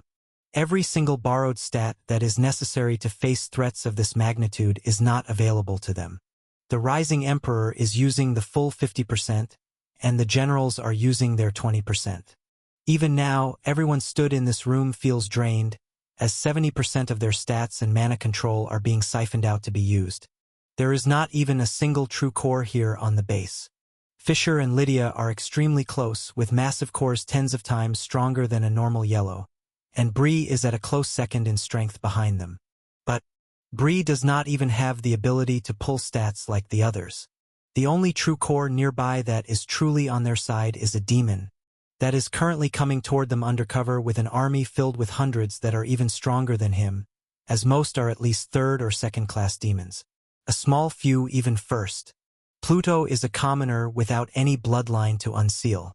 As the team brainstorms, they even propose the possibility of sending out a help request to the Galactic Trade Commission, as some of them certainly have a few true cores per planet. Yet, that would waver the trust that many have in the Rising Emperor's strength, and there is not much time left. Organizing transport and getting random troops battle ready is not very plausible. To make everything even worse, Alvaron joins the mental chat and sends an alarming message. The prisoners have escaped. The army that the generals subdued before ascending are coming your way, and they are seeking revenge. All of these telepathy chats echo in the back of my mind, But these problems are far from urgent on the timescale I'm operating on at the moment. They say there is an imminent attack on the Great Belt of Brimia in minutes, but I swing my soul sword back and forth over 100 times in the next 0.3 of a second. There are thousands of tendrils of black coiling energy that surround me on all sides again. I have to use every single ounce of mental and physical energy in order to spin, bounce off the air, and dive through the moving energy attacks. Every sword strike I make against the energy tendrils has to be extremely calculated, finding its bend points and weak spots to know how much they will break and how fast they will form back together before I can fly through. To make things even harder, Muriel Vermilion is still growing stronger. The never-ending pool of corruption below him does not only try attacking me, it also continues seeping in through the demon's feet, allowing it to grow larger, compress in on itself to become denser and harder to break, and also seeping into the monstrosity's flesh, making its high noble vibrations strengthen and try to suppress mine further.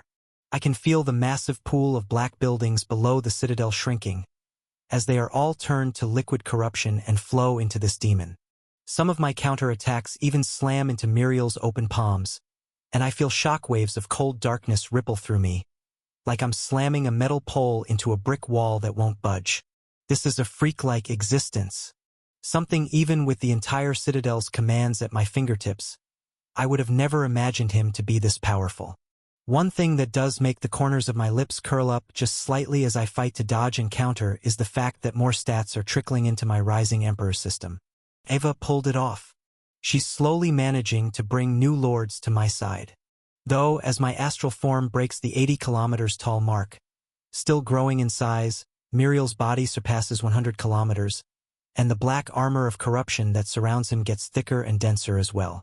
The enormous demon lets out rage-filled laughs, and grabs onto dozens, even hundreds of coiling whips of corruption at a time and sends them flying my way.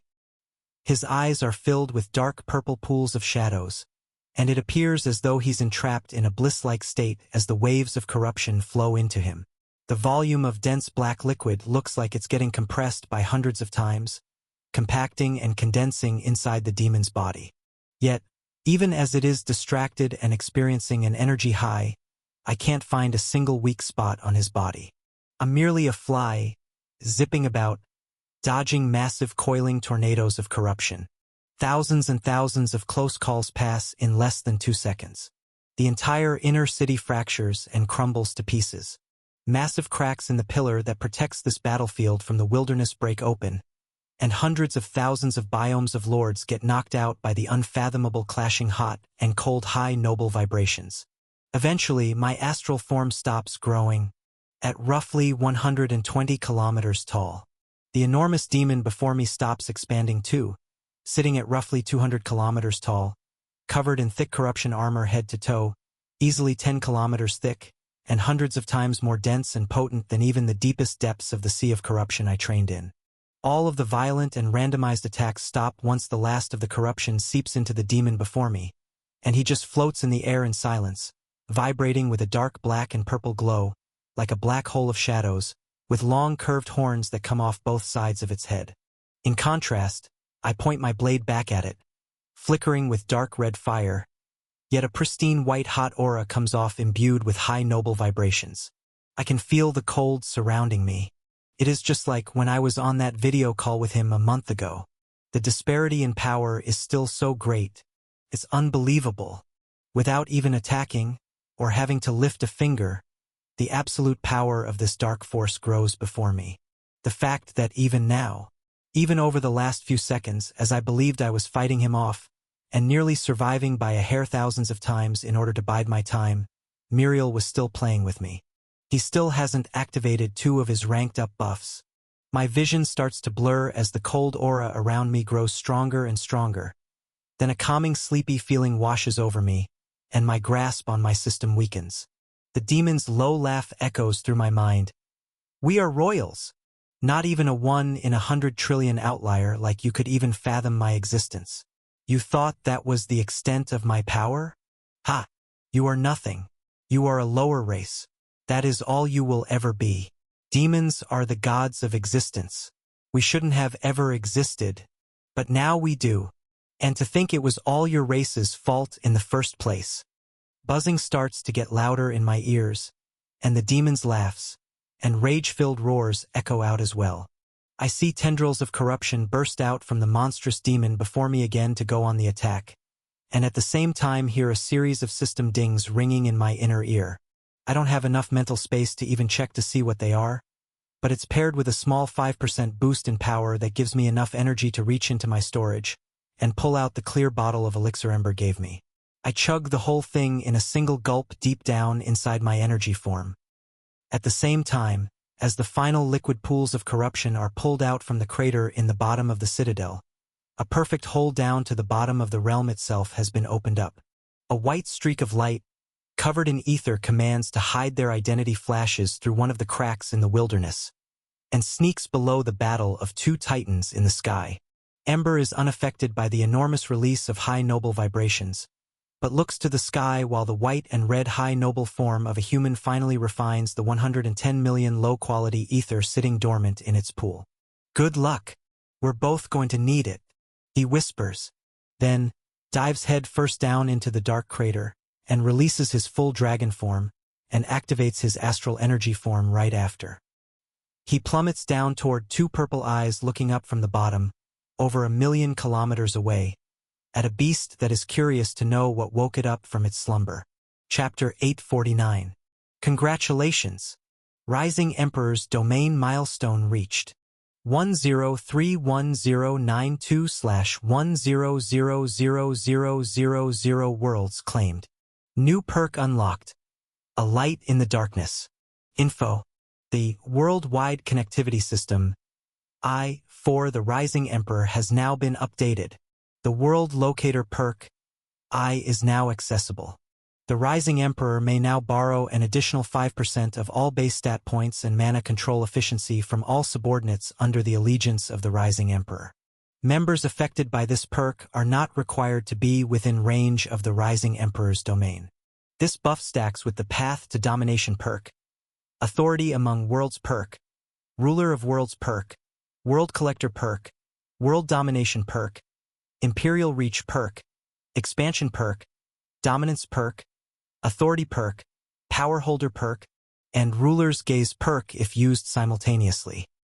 I feel the crystal clear elixir flow into my noble body. It washes in like hot waves through every cell of it almost instantly, filling me up to my fingertips, toes, and even through my sword.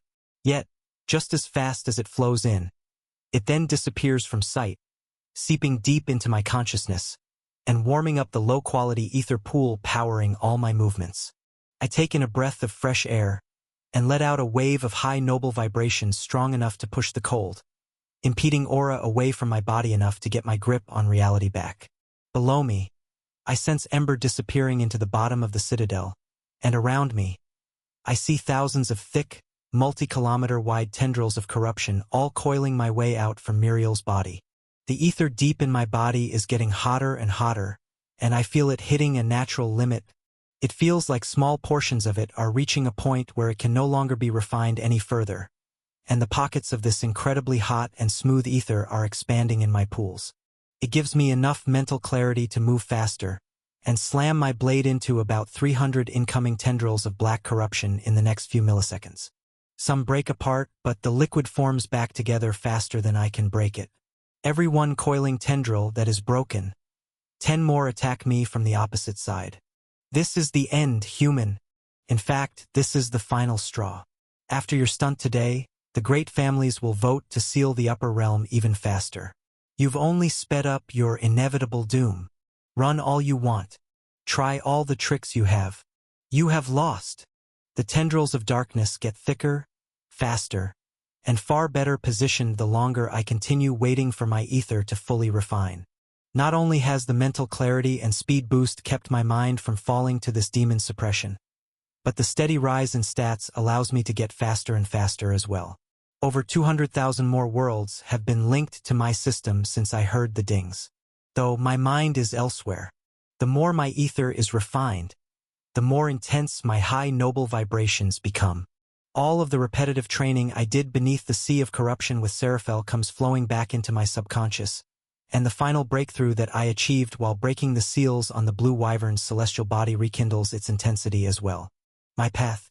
It is all built on my unique skill, absorption, the ability to take from my enemies and turn that power into my own. Below the sea, I practiced using the old structures of the Wyvern's sanctuary citadel, reforming them at massive scale for days on end, creating masterpieces and rebuilding massive structures from scratch. Afterward, I embraced the art of deconstructing and manipulating the ancient celestial grade seals to free Seraphel, while refining my ether below the sea, trying not to die myself, and becoming totally in tune with my high noble vibrations for the first time. My path is one with creation and destruction as its distinctive characteristics. I activate the new perk of my Soul Sword's evolution after reaching level 3, and simultaneously let the true nature of my path take over while this ether-refining elixir is stimulating it so much. I can feel every ether command in the Grand Citadel, but over the last few milliseconds, the ones closest to me have become increasingly more malleable and clear on how to manipulate to my wishes. With all of the suppression commands and shielding broken from the arena dome, the entire 250,000-kilometer-wide inner city is now at my fingertips. All of the towers and streets are in shambles, many crushed to dust, divine energy and broken ether commands. Yet, to me, as my high noble vibrations ripple through them, they feel like building blocks. The most malleable and high-potency buildings nearby all start floating in the air, attracted to both my body and my sword. You use corruption as your armor? Two can play at that game. I yell out, leaving streaks of red and white behind me in enormous paths. Controlling a 120-kilometer-tall energy form is both exhilarating and exhausting, as in a single-digit number of strides, I can move tens of thousands of kilometers. It takes absurd amounts of energy to keep running. My Plunder True Core ability is draining massive amounts of mana and divine threads from the atmosphere to burn through, while simultaneously collecting massive fragments of buildings and still fighting for my life as thousands of tendrils of corruption fly off the demon in the center of the ring. Miriel does not move at all from his position. He only turns his body and directs attacks my way as I zip above. Enormous building structures collapse and consolidate as I fly by them. Many turn bright white, more dense with ether. Others darker green, mostly made of pure mana and divine threads. I do not take less or more of any structure. I pull everything I can toward me. A thin layer of armor starts to form around my massive energy form, like a truly humongous avatar made of compacted citadel structures, while my soul sword absorbs an equal amount. It does not grow in size. It only glows brighter white, and the flames deep within it become more hungry and darker red. Almost there. I whisper through gritted teeth, feeling the sword's perk activation growing near. At the same time, Miriel has caught on to what I'm doing, not just running away in fear, but manipulating large amounts of the citadel and using it to grow stronger. About 10% of the inner city is consumed and turned to armor before he yells out in rage again. Now you're making a mess. It was fun while it lasted. That's it. No more. Then he takes his first step forward toward me with impossible speed and summons over triple the tendrils of corruption to block me in from all sides. He is attempting to use the same move he did with his energy form, to trap me in a cage impossible to get out of. I only smirk back, as linked worlds have surpassed 2 million now, and my blade is hot enough to activate its new ability with the mass I've gathered, not to its full potential, but it should be enough. Not this time. I yell out, and shove my blade up in the air to block one of the incoming coiling tornadoes of corruption. A massive white flash of light fills the battlefield, and all around me, as tens of thousands of black tendrils of corruption try to engulf me from every side, tens of thousands of soul swords push outward. I'm surrounded by an incredible symmetric array of white blades, all flickering with hot red flames, either holding back strands of black energy or slicing through them and disrupting their flow. Each sword feels like a part of me. I only have my hands tightly grasped around one, but as I move it back and forth to slash, all of the others follow with their own instinct-driven patterns to protect their wielder from all sides. An explosion of energy erupts outward at this release, as waves of corruption are neutralized and destroyed en masse before my eyes.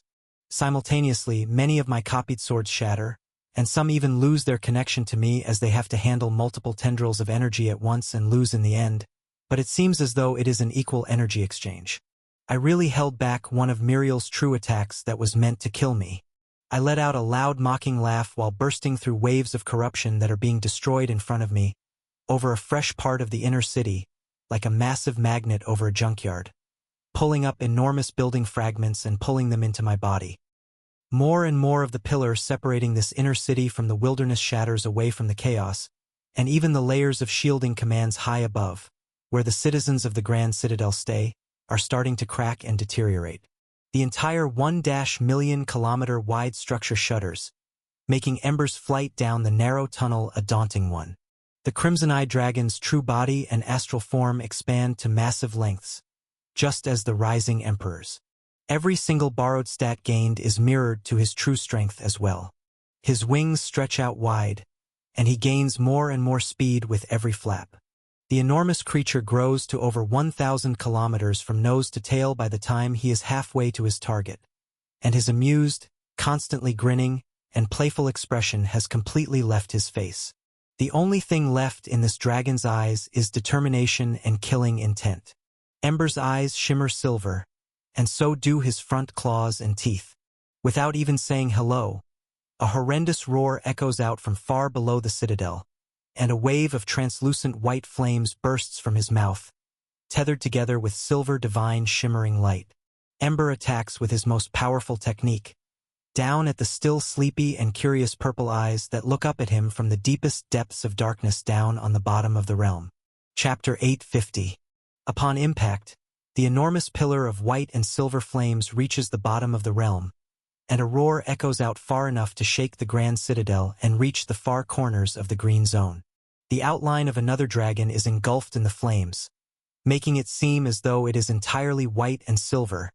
The only thing peeking through are the purple eyes beneath.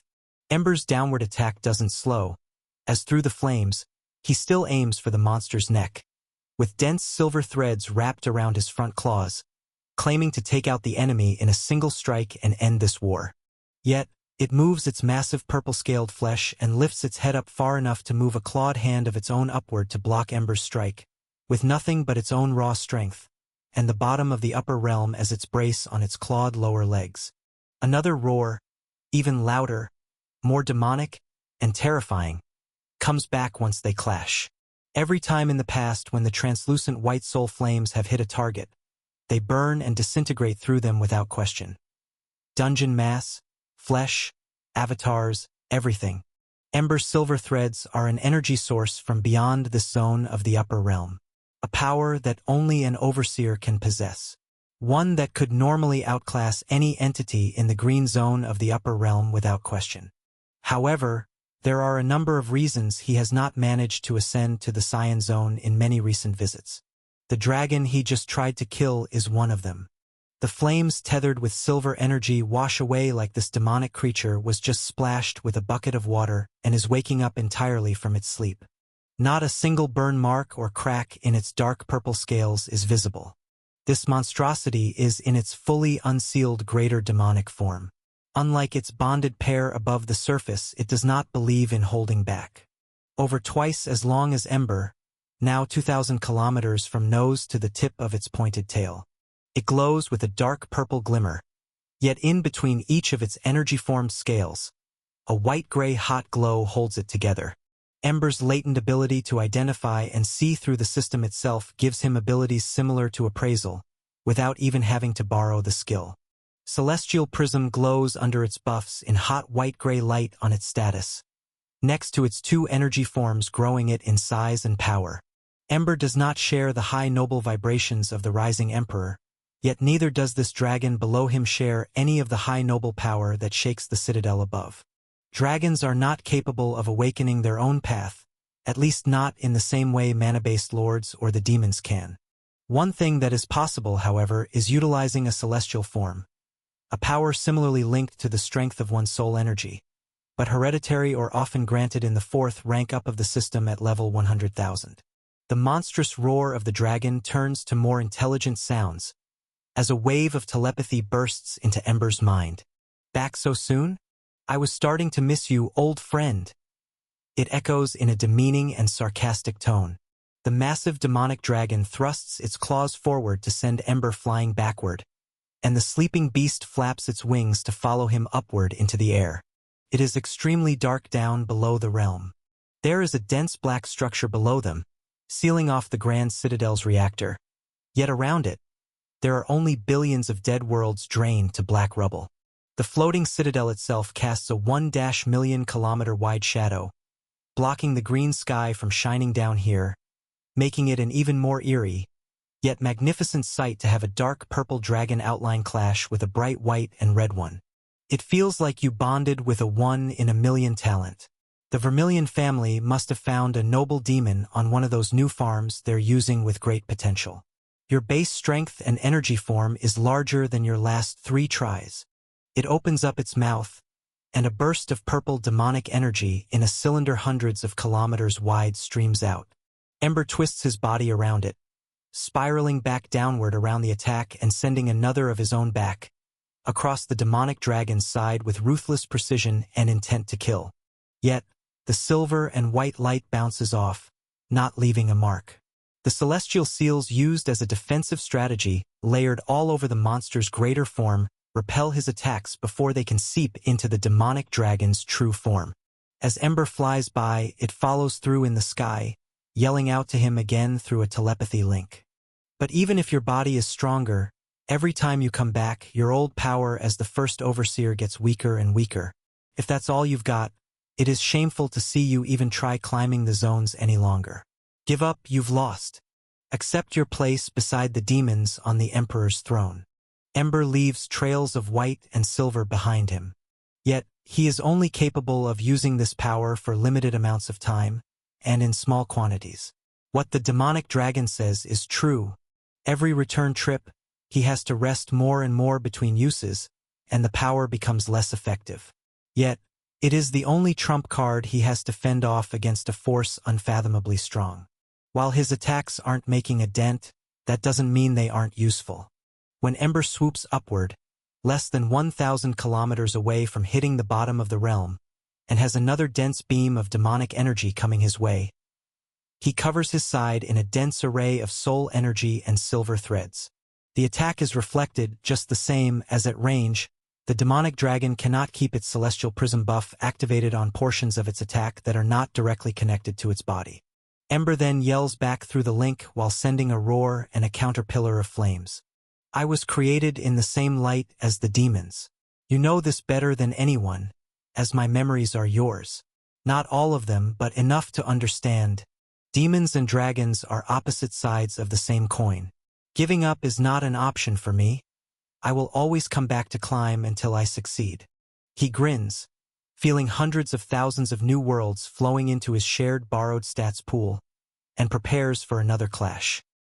These shockwaves of massive dragons colliding, almost the size of entire worlds, can be felt over 20 million kilometers away near the Sea of Corruption. Abby flies upward into the chaos of the Wyvern's fight without any fear in her eyes.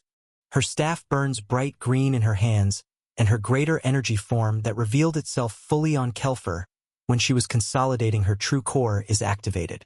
It looks like a green, yellow, and white sparkling copy of herself pulses outward. It even makes an exaggerated energy manifestation of her dense green true core. The energy form is not enormous like all of the monstrosities around her, but it is still large, roughly 200 meters tall. The debris and shockwaves bursting through the air flow through her like she is a hologram. Yet, every kick off the air she makes leaves indents in reality, leaving sparkling green gravity waves in her wake. She feels extremely warm, like a mini star is streaking through the air, upward, past many wyverns that let out horrendous roars and waves of energy at their old leader, trying to follow him upward. At the same time, it's like she is not even there. If one were to blink, and she flew right past, it would be impossible to sense her presence.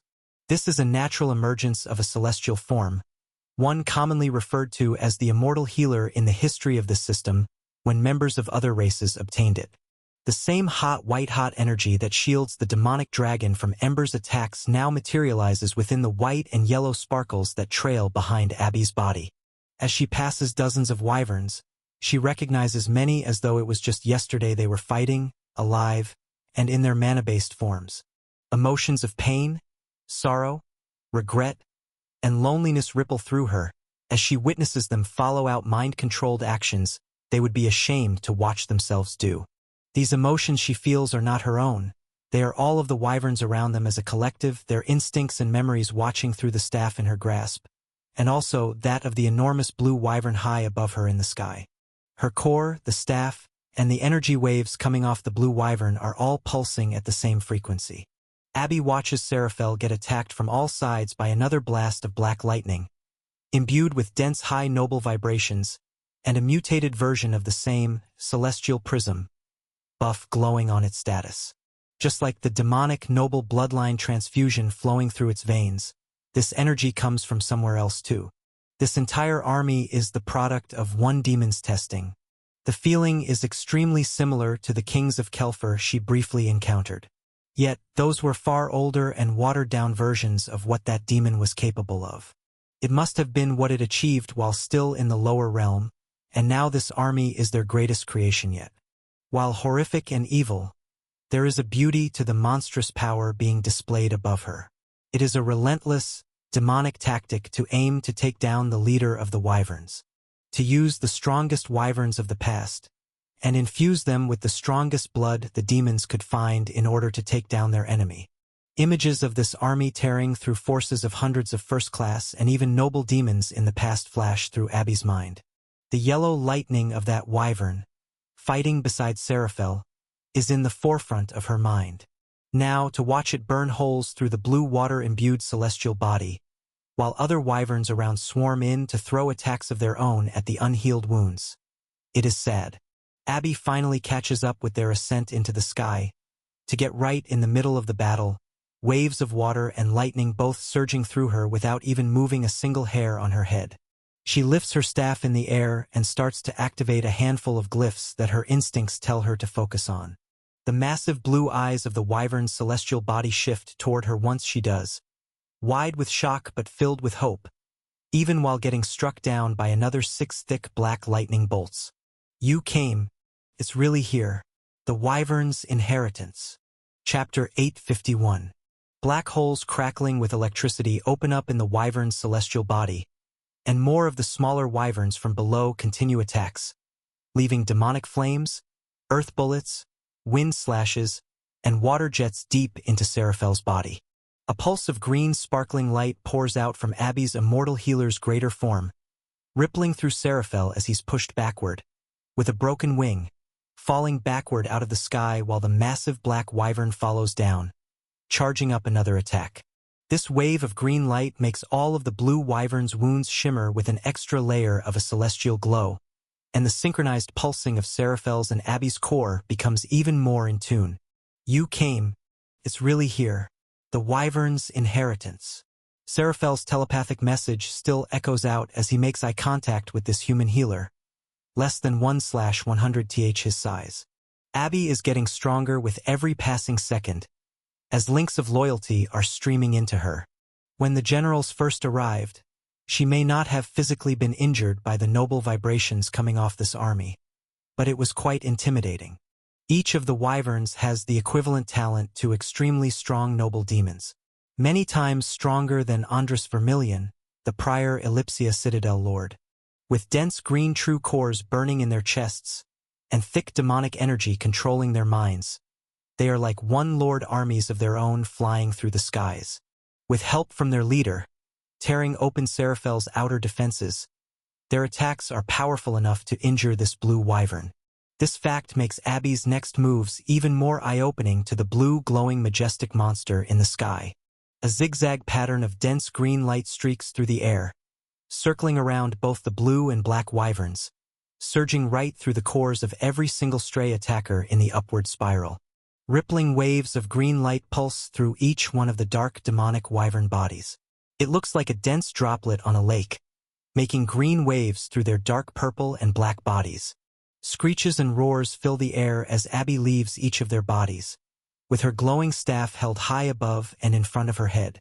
They seize up, many falling out of the sky as their bodies grow greener and greener, She does not hit every wyvern, only the dozen or so close to Seraphel, and in her direct path between the two clashing high noble celestial beasts.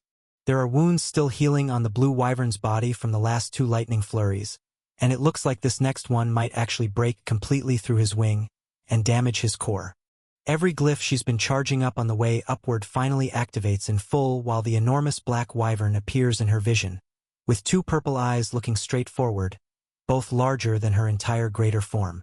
With the blue wyvern to her back, healing its wounds with its own water healing properties, and a restoration array stimulating the process. Dense black lightning fills the air once again, coming out from the demonic creature's body from all sides. Abby braces for this attack, as even in her immortal form, her arms and legs tingle in the presence of such an absurd beast. A circular green array bursts outward from her staff, over 1,000 kilometers wide, covered in ancient symbols and spinning runes and glyphs mimicking the green and white pulses from her core, and Seraphel's behind her. The brutal attack of black lightning enforced by an artificial demon's celestial prism buff, and high noble vibrations of a demon and one of the strongest wyverns of the past all come crashing down on the tiny human floating between these titans. Instead of phasing through, turning herself and the wyvern into hologram-like immortal forms, making the massive attack useless, a far different result occurs. The sparkling dense white ether, imbued with energy from her celestial body, reacts with the lightning bolts, and the overwhelming power of this blast forces Abby to confront it with a true manifestation of herself. Sharp pain vibrates through her, a feeling she assumed to be gone from her mind, body, and soul forever. The last time this occurred was in the desert of the Dark Continent back on the human world, when Ember used Soul Fire and borrowed stats to create attacks so high above her capabilities after hours of fighting that she was forced to break and train harder. Now, in a single attack, she's been fast-tracked to her limit, and this monstrous force actually is touching her real being beneath. The size of the shockwaves that erupt off this clash are mind-bending. They crack through the entire bottom of the green zone of the upper realm, almost acting as a reply back to the insane shockwaves felt from Ember's clash moments prior. The lightning bolts create massive cracks in the spinning circular array, yet none make it past.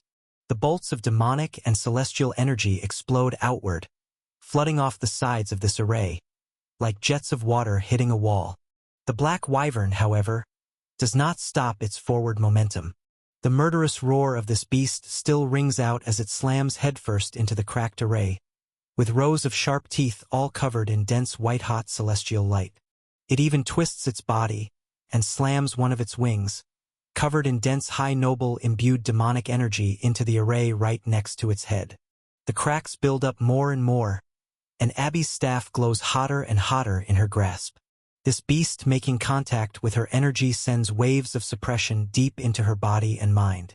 With the monster's open mouth right in front of her face, dozens of times wider than her entire energy form, it is the most intense sight she's ever seen in her life. The high noble vibrations seeping through the cracks test her mental fortitude, twisting illusions and hallucinations of reality, while constantly digging deeper and attempting to sever her connection to the system. The immortal healer holds her ground. She feels a warmth behind her growing stronger every millisecond. She can hold off this relentless attack longer, and hears Seraphel's voice echo into her mind again. There is only one way we both survive this. I never thought I'd ever end up soul-bound with a human. Before Abby can respond, the cracks in the array meet their limit, and the entire 1,000-kilometer-wide circular spinning formation shatters into green, white, and yellow celestial dust. Bright purple, black, blue, and green light bursts upward through the clouds, painting this side of the green zone with shades of light that blend together into quite the beautiful sight 10 million kilometers away. The backdrop of Cisco and Maria's clash looks like a colorful bomb has exploded far off in the realm. Though it does not distract the high noble demons from laughing out loud and mocking the ice mage further. You really think you can win, don't you? Its laughs echo through the skies as Maria's shimmering crystal blade collides with his axe, both of their greater forms now over 50 kilometers tall. Pathetic. Human. I bet you don't even know your race's history. You've just attacked after receiving a lucky draw of a talent. There's always an outlier or two every few millennia that stirs things up. But this is the first human I've had to dispose of. Considering you're last in the line of succession to become emperor, most of your outliers aren't even as strong as the chosen's weakest.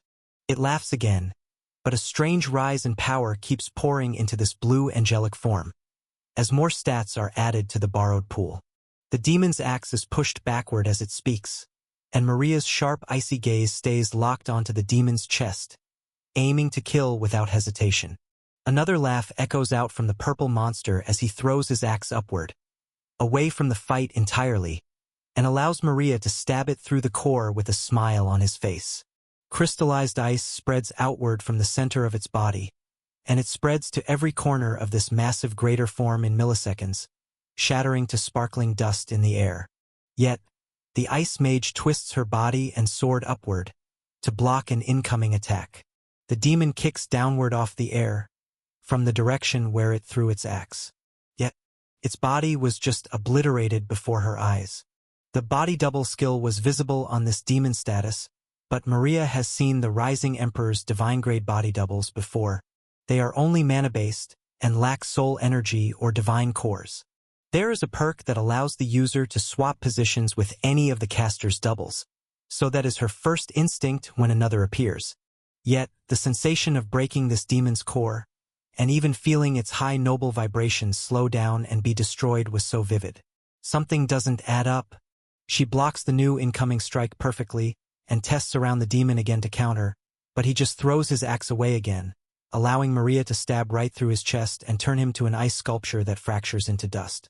Maria has to turn around even faster this time, as a new copy of the demon appears right behind her back.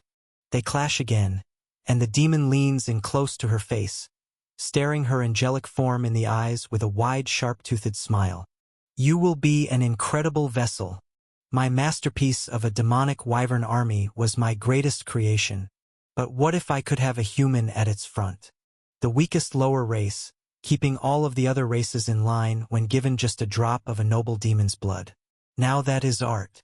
That will finally crush the wills of any foolish dreamers left." He laughs louder, and a white-gray hot glint appears deep within the demon's eyes. Maria allows herself to lose this exchange, letting the demon push her backward instead of going in for the kill. That is because she senses the final ranked-up buff activating, and sees Celestial Prism lighting up on its status, with a strange power rippling through its being that she has never witnessed before.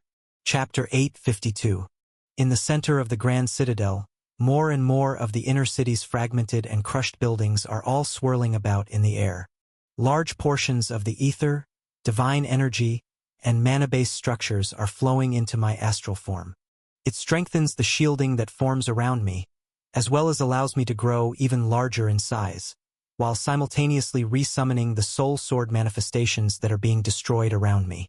The level 3 evolution perk is an upgraded and combined version of this blade's first attribute gained at level 1, the ability to take energy in from the environment and grow stronger, and its second ability gained at level 2 to release portions of its mass out in long-range attacks. Now, perfect copies of the blade are all surrounding me, creating a white and red flaming protective orb that moves about as I swing my blade to attack the massive tendrils of corruption bursting off Muriel Vermilion. Some merge together, creating stronger copies, while others break apart and self-destruct in order to stop large waves of corruption from slamming into me.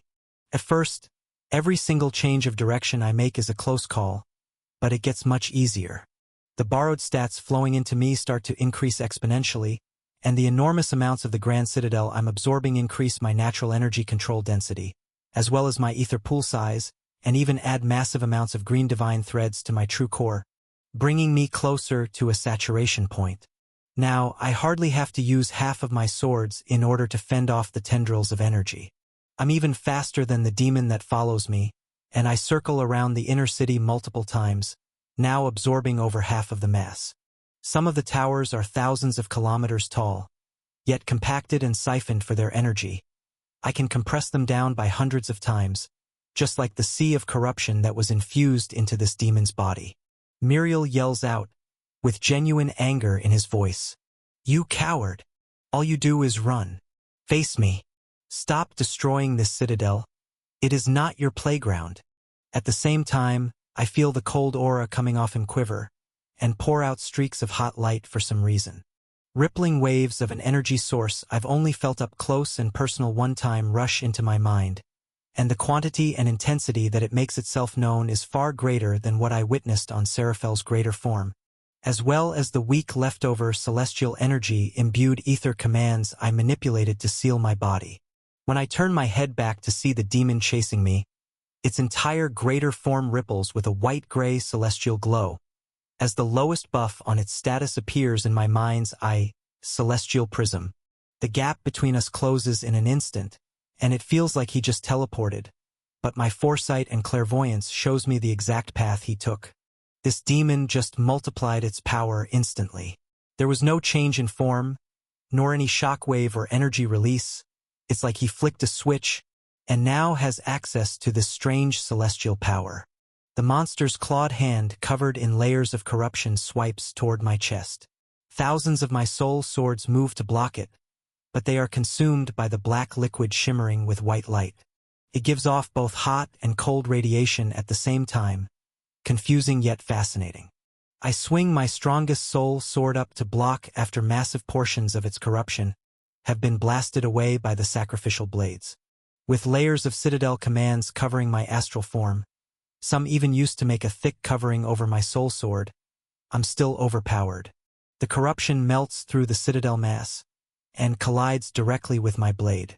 I summon a reflection true core ability, the hexagonal divine energy manifestation I gained from killing Raven's bronze dragon, and imbue it with massive amounts of energy from the citadel. Muriel's hand slows down once it hits it, but it doesn't stop. He lets out a demonic roar of anger, and thousands of dense corruption tornadoes fly from his back. The defensive array shatters, but the explosion creates enough force to send me flying backward away from his incoming hand. I'm sent backward toward the outer rim of this inner city, with the wilderness to my back. There is still one more buff on his status that I saw while so close. Yet it is still hidden, telling me that even this isn't the true extent of his power.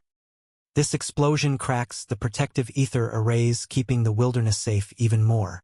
Hundreds of millions of wild beasts as well as intelligent lords out in the biomes watch their reality start breaking around them. Massive cracks in the ground, and those with biomes closer to the Great Wall see jagged fractures, and some even see the battle with their naked eyes, though not for long. The high noble vibrations that ripple through the entire citadel forcefully make many lords pass out and lose their ability to use the system. Automated ether orbs begin forming over them all, as safe zones in the wilderness are starting to break down and be suppressed or completely destroyed. All of the automated safety protocols are triggered, and hundreds of millions of white orbs form around the hundreds of thousands of biomes, and unconscious lords are lifted high in the air, moved toward the top of the Grand Citadel's dome. Phasing through layers of ether commands to be held with the rest of the lords from the inner city. As massive flashes of white light surround the floating arena stands in the sky, Ava does not stop what she's doing at all. Using this Screech skill, and 4% of borrowed stats, she leaves bright green trails of energy through the sky while yelling out to new groups of lords. Over the last few seconds, a chain reaction was spurred in a local crowd. First it was a few hundred that vowed their loyalty to this human on a whim, but that quickly turned to thousands, then tens to hundreds of thousands, and now millions. A full section of lords has broken out of their suppression commands and cuffs that hold them back. There are not enough admins to keep them in line any longer, and the announcer that still gives a play-by-play of the fight down below turns his attention to the chaos in these stands. The extra airtime shows sections of seating too far away to hear Ava to see that somehow lords are breaking free. Ava yells out again, holding her hammer high in the air. Swear your loyalty to the rising emperor, the human below us fighting your oppressor. He will set you free, and in return you will temporarily grant him power to fight that demon. Muriel Vermillion's rule over the green zone of the upper realm is coming to an end today. The only question is, will you be a part of it? Will you help the rising emperor set you all free? The announcer does not move the recording devices away from Ava. Instead, there is a split screen of her yelling out, as a white-haired elf hovers up in the air next to her. and more releases of energy light up all over the crowds, even ones too far away for them to see. The links of loyalty growing make Ava's aura grow brighter and brighter green as it surges past 10 million, then 15 million, then 20 million worlds. She smiles wide, changing her gaze to even higher up, where all of the floating ether orbs full of unintelligent beasts stand. The preset commands are programmed to hold them here until a manual override can fix the catastrophic problem at hand. So, they are all trapped inside white orbs in the sky, easily another 500 million lords, mostly 3rd, 4th, and 5th class.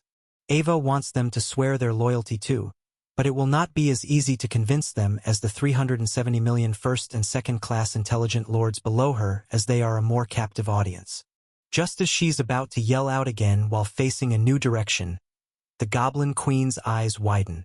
She watches a crack in the top of the Grand Citadel start to form.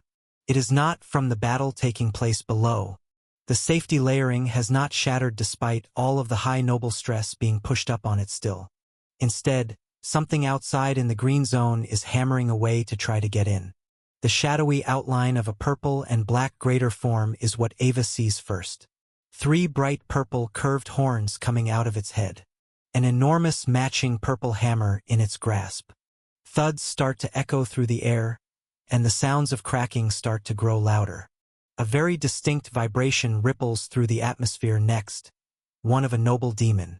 Ava stops her speeches all of a sudden and jumps upward, streaking through the air in a blur of green light. In fractions of a second, she flies past the altitude of the Wilderness Lords and flies even higher upward, so that the top of the dome is less than 50,000 kilometers away. Many freed lords that were cheering her on, and even the announcer of the event, become confused at her strange actions. Though it all makes sense when a massive hole breaks open in the top of the Grand Citadel, and a noble Morvale family demon comes crashing and vibrating with killing intent. Instead of falling straight down into the middle of a crowd of hundreds of millions, he stopped in midair, dense purple hammer against a white and green one. Chapter 853. A goblin? This is what all the fuss is about? What happened to the green zone after our lord left? The demon yells down in a demeaning tone, laughing afterward while his flesh, horns, and the dense demonic energy around his body grow in size. Even the soul weapon in his grasp grows, making the size difference in the clash against Ava's smaller form far more exaggerated. Yet it holds its ground. Ava even activates the latent ability inside the hammer, using the old relic class commands of a soul weapon from many wars ago that Torvak and Asik saved for tens of thousands of years to place in a soul weapon. An additional unexpected effect that occurs is the inheritance left behind on Ava's home world that has given her instincts. Really, the seed to starting her own path. A feat lower races are usually incapable of. These warm vibrations that ripple through her fill the white hammer in her grasp, making it glow green, and an astral form of it erupts outward. It's extremely light green and only appears around the soul weapon itself, making it grow in size by a few times, reaching about 100 meters tall. In Ava's Goblin Queen form, she hardly reaches 10 meters, but grasps the massive hammer like it is normal and form-fitting. It is no heavier or harder to wield, but its range has multiplied, and its power erupts to even higher degrees. The tens of thousands of new worlds being added to her borrowed stats every few fractions of a second only make it stronger. The demon that thought it would easily kill this goblin and get on to its real objective is completely baffled. Not only was it stopped in place, but it sent flying backward, up and out of the dome through the hole it cracked through. The Goblin Queen rushes upward and out of the dome, with her eyes locked on the enemy. They clash again in the air, outside of the Grand Citadel's dome, and send shockwaves into the open air and endless green clouds. This adds to the vibrancy of the multicolored sky, stained blue and purple from the battles taking place in the Ellipsia Citadel and above the Sea of Corruption. Below her, however, near the far side of the dome 500,000 kilometers away, a blood-red tint pours out from another intense battle taking place. The other 5 demons from the Morvale family are also in for quite the surprise. What they thought was going to be an easy extermination mission turns out to be much more daunting than they believed. The strongest leader, who uses a dark mist ability and a bright purple long sword to try and trap Zacian in a blind cloud, is sorely mistaken on this monster's limits. Zacian dives headfirst into the cloud of darkness and collides head-on with the demon's blade. Bursts of scarlet aura erupt from the dark black cloud of mist meant to trap him or keep him away and hesitant while the other four demons attacked. In reality, the dark cloud becomes stained blood red, and the demon inside is forced to deactivate it in order to use the full extent of his power to block. The bursts of scarlet aura grow larger and larger until the entire massive dark mist cloud disappears, and left behind is a noble demon being pushed back, blocking two hot red swords aimed at its neck and core. What happened? The Scarlet Clan I fought was never this strong. Feels like you're a true descendant. That's impossible. It grits out, yelling while accepting that he's lost this exchange. Then twists out of the way, but at the detriment of losing a large chunk of flesh in his right leg. It heals back almost instantly, but a painful scarlet burning aura is left behind in the wound. Zacian laughs at the scene, and the persona of a battle-hungry berserker, totally locked in and only focused on killing his prey, becomes the sole programming in his mind. The intelligence behind his eyes dulls, but as a result, the intensity in his aura becomes even hotter. He grows in size, larger and larger, and makes the green zone glow with a red light, vibrating with more intensity than noble vibrations for hundreds of thousands of kilometers. The lingering embarrassment and shame he felt from losing the exchange with Andras Vermilion weeks ago is starting to fade away, as now he's certain he could kill that puny noble with a flick of the finger. In fact, weaklings just like him surround Zacian that can prove his point. The wide sadistic grin of an insane battle junkie grows on this berserker's face, and a dense trail of scarlet light follows his tracks through the air. Instead of bursting upward to attack the main enemy, he decides to get rid of all the distractions so he can focus on the only real danger. The four nobles that blocked his wind blades seconds ago are still recovering and finding Zacian through the blur of auras and explosions. Some of them even heal cracks on their soul weapons from the overwhelming attacks he threw before jumping into the darkness to fight their leader. Not a single one is ready for what happens next. The blur of red and white aura fills their vision. Many overheat, and their minds are fried instantly, as a wave of hot red vibrations overwhelms their system and their senses. Dense scarlet swords tear through their bodies, from behind, overheating their avatars, shattering their cores, and slicing through their necks. A quick and ruthless slaughter of four noble Morvale guards is completed, sending notifications of more dead demons through the chain of commands all throughout the upper realm. His battle roar gets even louder after this victory, completely restoring his pride, while he jumps upward through the sky to attempt finishing the job. Both his scarlet swords aim toward the commander of this squad. Though this demon has a few tenths of a second to react, and does not wish to face the same fate as its fallen soldiers he could not protect. They weren't fast enough to use their life-saving techniques. The cyan-colored M on this demon's forehead starts to glow bright as Zacian strikes with full force at his neck. While I'm sent flying backward by Muriel's celestial energy release, I feel these hot red waves bursting through and cracking a portion of the outer walls of the citadel. Above, I even feel the vibrations of Ava's clash. Muriel yells out, confirming that these energy releases are my allies winning rather than them needing support. You have no idea what you've done. A member of the Scarlet Clan is helping you, and they've killed our demons too. For this, I will have the entire human race trapped in the lower realm forever. Any that try to ascend will be enslaved or killed upon entry. You've doomed not only yourself, but your entire race. More and more of the inner city citadel that I fly over is absorbed into my greater form, but this increase in power isn't enough. Even using my strongest defensive move, I was completely overpowered. Using every one of my perception perks, I try to focus on this strange glistening energy that surrounds and ripples through Muriel's corruption form, yet it makes no sense. Usually, I can dissect the energy makeup of greater forms or attacks. Even noble vibrations have a very distinct feeling that I can understand. This power just feels hot and foreign, something higher than my current level of energy understanding. It is quite literally celestial. But that doesn't mean I can't gauge its power. just like divine energy using enough mana, tens to hundreds of times greater quantities. Pure mana control could still overpower a red core awakened. The only thing I can do is run and grow stronger, much stronger. I've already consumed over half of the inner city. Draining the rest of it will make my armor and ether pool twice as strong at most. I need to use more material than just this. Instead of trying to change directions and slow my momentum after being blasted backward from a failed attack, I take advantage of it and use Muriel's overwhelming force to give me over a full second to prepare my next move. My back crashes into the remaining ether commands in the cylindrical Great Wall separating the wilderness from the inner city. It shatters completely, making a massive hole over 100,000 kilometers wide in it, allowing my astral form to be exposed to the unaltered wilderness. More green divine threads to plunder, and hundreds of thousands of biomes and ether commands worth of citadel mass to consume.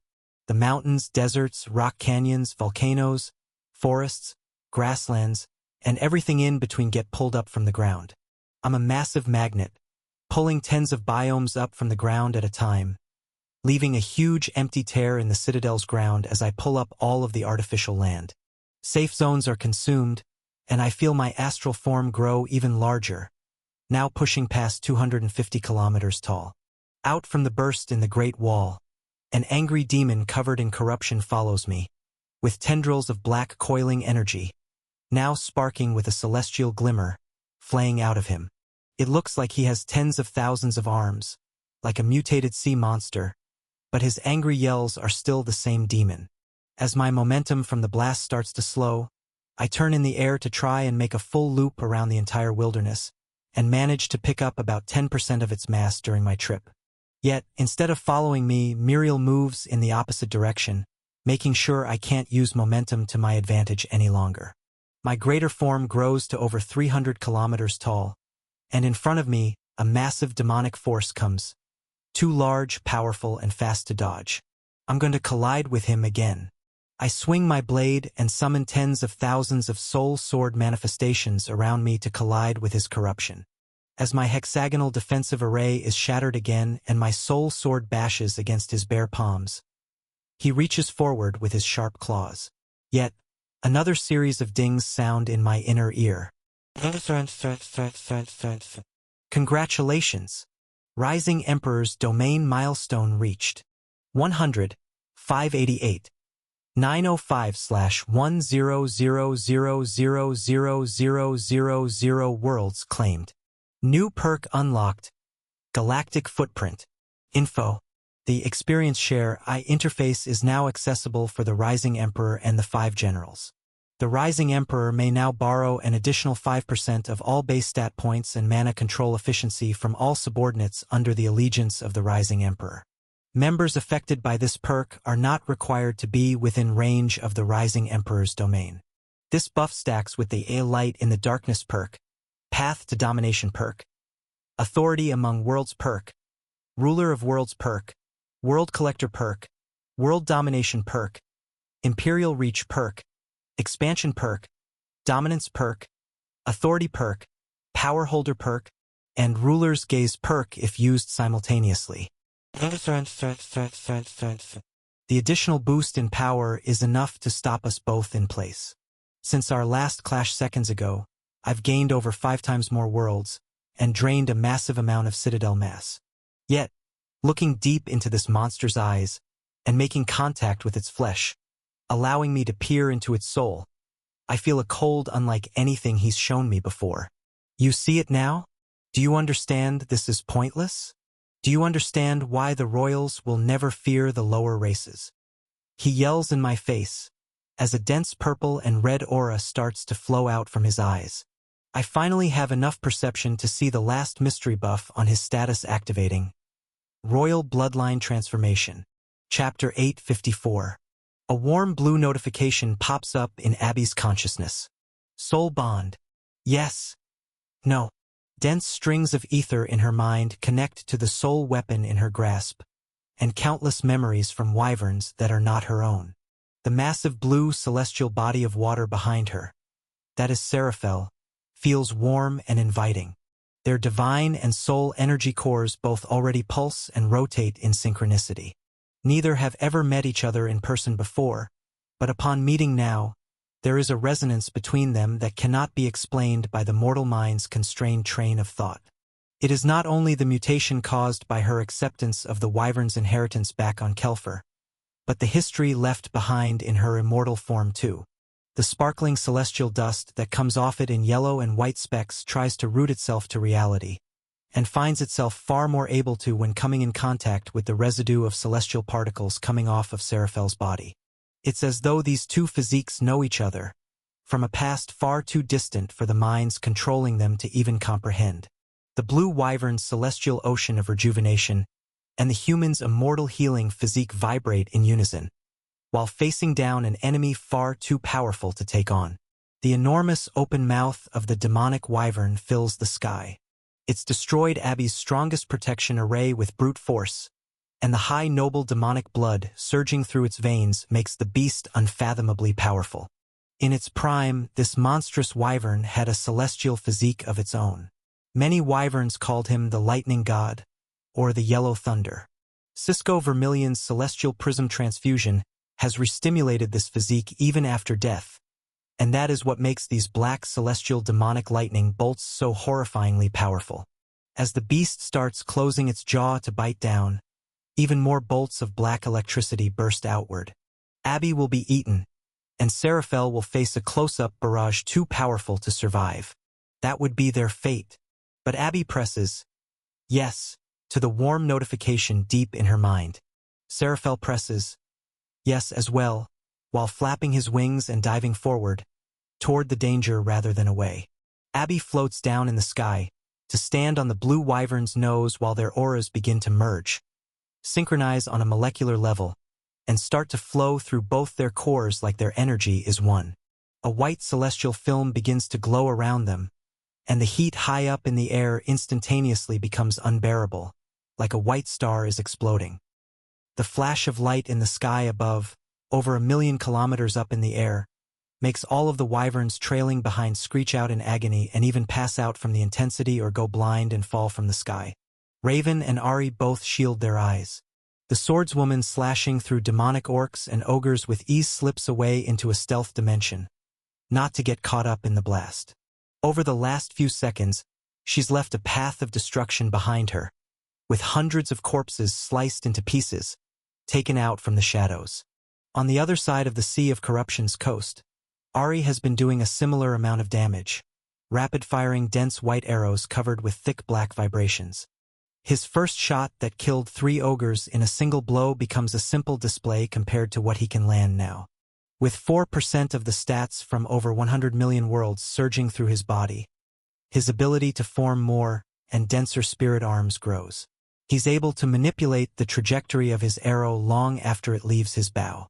Dozens of noble-grade demonic beasts, cyclopes, orcs, and ogres with equal strength to the guardian below Ellipsia, are taken out every time he draws his bow.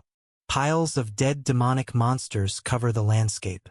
Yet, when the hot flash of light from above pours down on him, the archer lets his bow fall back into his storage, and wraps all of his spirit arms around himself, like a protective orb of demonic soul energy to brace for impact from this blast. Both of these generals still shimmer with faint green and yellow glows from the restoration array Abby placed on them before the battle. But with such an immense shockwave coming their way, additional measures are necessary. The entire shoreline of the Sea of Corruption turns white-hot, and roars from demonic beasts echo out, but are drowned out soon after by the sounds of massive amounts of citadel mass, and the ground covered in dead ether stones below cracking and exploding into the air. When the light fades, it's like the entire war was just caught up in a flashbang.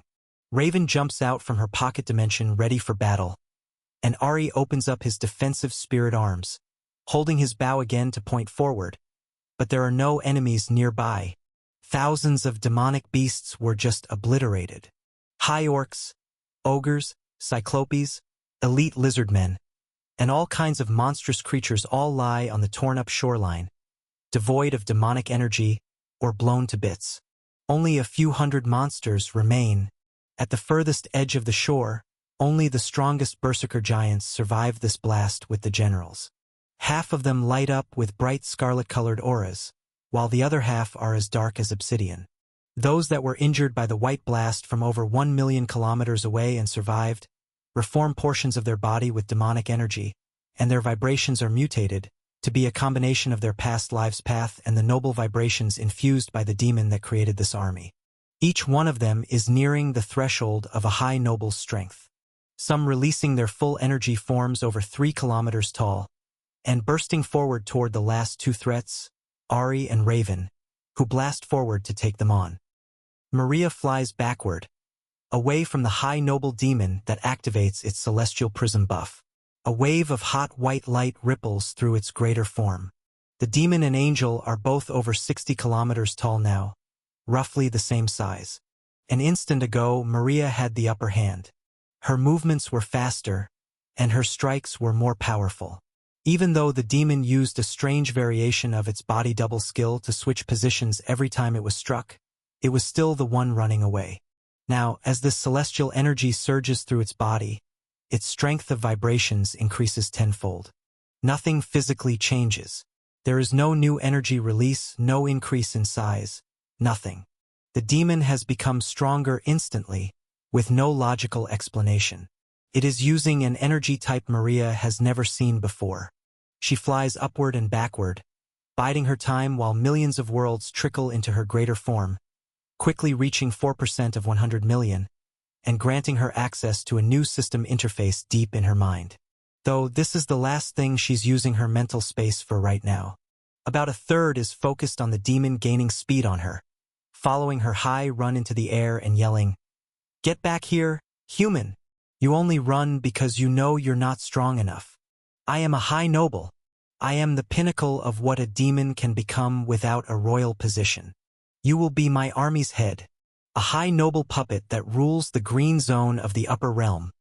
Another third of her focus is still locked onto the armies fighting, and the Ellipsia Citadel with tens of millions of citizens down below her. This is because what the demon says is not exactly true. She isn't running because she's too weak. Maria is running because she is actually worried that she may be too strong. This is what the last third of her mental space is stuck on. It is entirely focused on keeping her soul energy core at bay. A hot pressure builds up in her chest more and more for every millisecond this battle goes on further that she has to maintain her greater angelic form. It's the same pressure she felt while staying completely suppressed in her 2-meter-tall human form back on the Citadel, but far worse. Staying completely suppressed was actually easier than just letting a little bit of power out. Now that it has a taste of what is possible, it wants so much more. Her core is hungry. It is like a black hole, pulsing deep in her mind and body, feeling the immense amounts of green divine threads all around her in this realm, but still held back from pulling them in. There is a mental barrier keeping her soul energy core in the suppressed state it still is in now. Her entire green divine core is still deep inside of this black hole. Only tendrils of green energy threads make their way out as needed, but a very large amount is still trapped inside. It's like a cold water bottle on a hot summer day. Only the small droplets of condensation on the outside are being used. This demon has no idea. It lets out a murderous laugh and swings its axe upward. Maria blocks with her crystalline sword, and she's completely overpowered. You foolish lower races. To believe you could stand your ground. Even the first-class forces I've brought with me today have my blood running through their veins. You think those old worn-out warlords on your side have any chance of winning? The Ice Mage takes on the attack without even trying to counter again. She just accepts the lost blow and lets the momentum of the monstrous upward swing blast her another 1,000,000 kilometers up in the air. The glowing battlefield of demonic servants and even the Ellipsia Citadel itself shrinks so far away in her vision, it becomes a little dot in the sea of green clouds down below. The demon doesn't slow down in its ascent upward after her. She has about a second to regain her focus, but the sight below is even worse than before. Instead of one demon coming up toward her, there are 6. 5 of which are body doubles, but they all vibrate with dense high noble vibrations and share the glimmering celestial white outer barriers as well. They surround her from all sides, and the reality that it's using its transfusion buff to imbue even its body doubles with high noble vibrations and celestial energy finally makes sense. As 6 glowing purple axes swing toward her from every side, Maria lets out a breath, like a long, satisfying sigh. She begins to release the mental barrier holding her core back. Chapter 855. The outer edges of Maria's black soul energy core already glow a light green coloring from the divine energy seeping out. Her royal blue soul energy fills her greater form, but other than the small amount let out upon its activation, this icy energy has not been fully tapped into yet. Doing so would have been catastrophic with allies nearby. When she uses portions of it, like at the start of the battle, to channel through her sword and freeze the demon's body doubles, waves of just enough blue soul energy pulsed out from the darkness to regenerate the lost essence. However, now the mental seal is lifted. Instead of suppressing the core, keeping its abilities contained within, it is now able to react to the environment around it in its natural state. The 6 demon body doubles that all swing their axes at Maria from all directions widen their eyes at once. An extremely strange aura ripples out from the icy angelic goddess. It is cold and domineering, making even the movements of divine threads in the air slow down. For over 1,000,000 kilometers in every direction, it feels like the upper realm has been plunged into deep space. There is no sound, no movement, no shockwave or overwhelming aura. It just feels like something cold has taken control of the environment, like a domain of control has seized all of the free-moving energy around. All of the demons around her freeze instantly to become translucent crystallized ice. 5 of them fracture, crack into pieces, then burst and explode into glimmering tiny fragments. The only one remaining is covered in fracture marks as well, but the instant it feels this overwhelming cold ripple through him, he channels all of the celestial energy in his body deep inside to protect his own cores. The demon bursts into icy fragments just like its doubles, but a dense white and purple ball of light explodes backward. It is the only source of heat in this stagnant ocean of cold. Maria can sense everything. And finally, for the first time since she made it to the upper realm, her mind is finally clear. A gravitational pull around her angelic form grows, as the true core in her chest is finally able to reach out to adapt to the divine energy it craves. The entire domain of green threads, for over 1,000,000 kilometers in every direction, starts to fall toward her. The clump of celestial energy within this domain runs away. The further away it gets, the faster it can run, and the larger it grows as the demon's demonic energy bursts out from its core and starts rebuilding its body. However, this is not what Maria focuses on at all. She only outstretches her arms with her soul sword rotating around her, and allows a massive chunk of the green zone's divine threads to fall in toward her. The sky completely changes color. All of the energy around turns into a blur, as it moves too fast to see, falling into a dark void inside the angel's chest. Her wings grow, her dark royal blue body expands, and the glistening rainbow sword that floats around her in a slow circle glows with bright light, glistening and becoming stronger and stronger. The black soul energy core itself does not grow. No matter how much divine energy is pulled into it, the dark fist-sized soul energy core in Maria's chest stays exactly the same size. The impossible problem of a divine core deep inside it, hitting its saturation point yet starting to hold more threads than physically possible, occurs all over again. It was just over a week ago in the lower realm when Maria compressed hundreds of times more yellow divine threads than a normal fully saturated core should be able to handle. Yet here she is doing it again. The incredibly dense green core deep inside her black hole of a core relieves the energy stress by surging outward and growing her greater form, making gravity denser around her. But that doesn't stop her soul energy core from craving more. In fact, this feels like it is just the beginning. The taste of power surging through her, as she grows to over 500 kilometers in size, only stimulates the nature of her soul energy to push further. The true essence of her path reveals itself to the upper realm. A high noble vibration equivalent breakthrough occurs from a brand new path when she truly embodies her desires, to become stronger by any means necessary, to chase the rising emperor, to ensure that she is not left behind. Every single thread in a 1,000,000 kilometer radius disappears, leaving the atmosphere completely bare. The blue angel catches her sword as it rotates above her, then steps off the empty air. A dense green and blue dent in reality pushes her forward, and the trails of light behind her glisten with sparkling source resin that now actively feeds off the divine energy that cycles through her greater form and this massive glistening sword. The distance between her and the demons running away is crossed in an instant. The human ice mage just grew in pure strength by hundreds of times. She swings her blade across her body and slashes right across Cisco's chest as he tries to turn and block. The high noble demon's eyes are wide with fear and confusion. The strange domain, cold aura, and clash of energies is too loud and chaotic for any noise to sound out. But his mouth words. How could a unique path possibly form when we are still in power? It forces all of its celestial energy into a small and dense shield, covering its cores again, but the massive angelic figure tears through it like he is a small lower race. This high noble demon has never felt lesser than anything but a royal in his entire life. The visceral sensation of its celestial energy being frozen and destroyed is one he never thought he'd ever feel. Even a highly concentrated wall of the celestial energy it's been holding for tens of thousands of years is not enough to block this blow. It is only enough to slow her attack down. The crystallized sword, with the density of an entire noble-grade world, imbued with energy that can only be described as the essence of cold itself, slices through the surface true core and its demon lord's core. Deep rainbow-colored icy gashes open up in its cores as it's blasted backward again.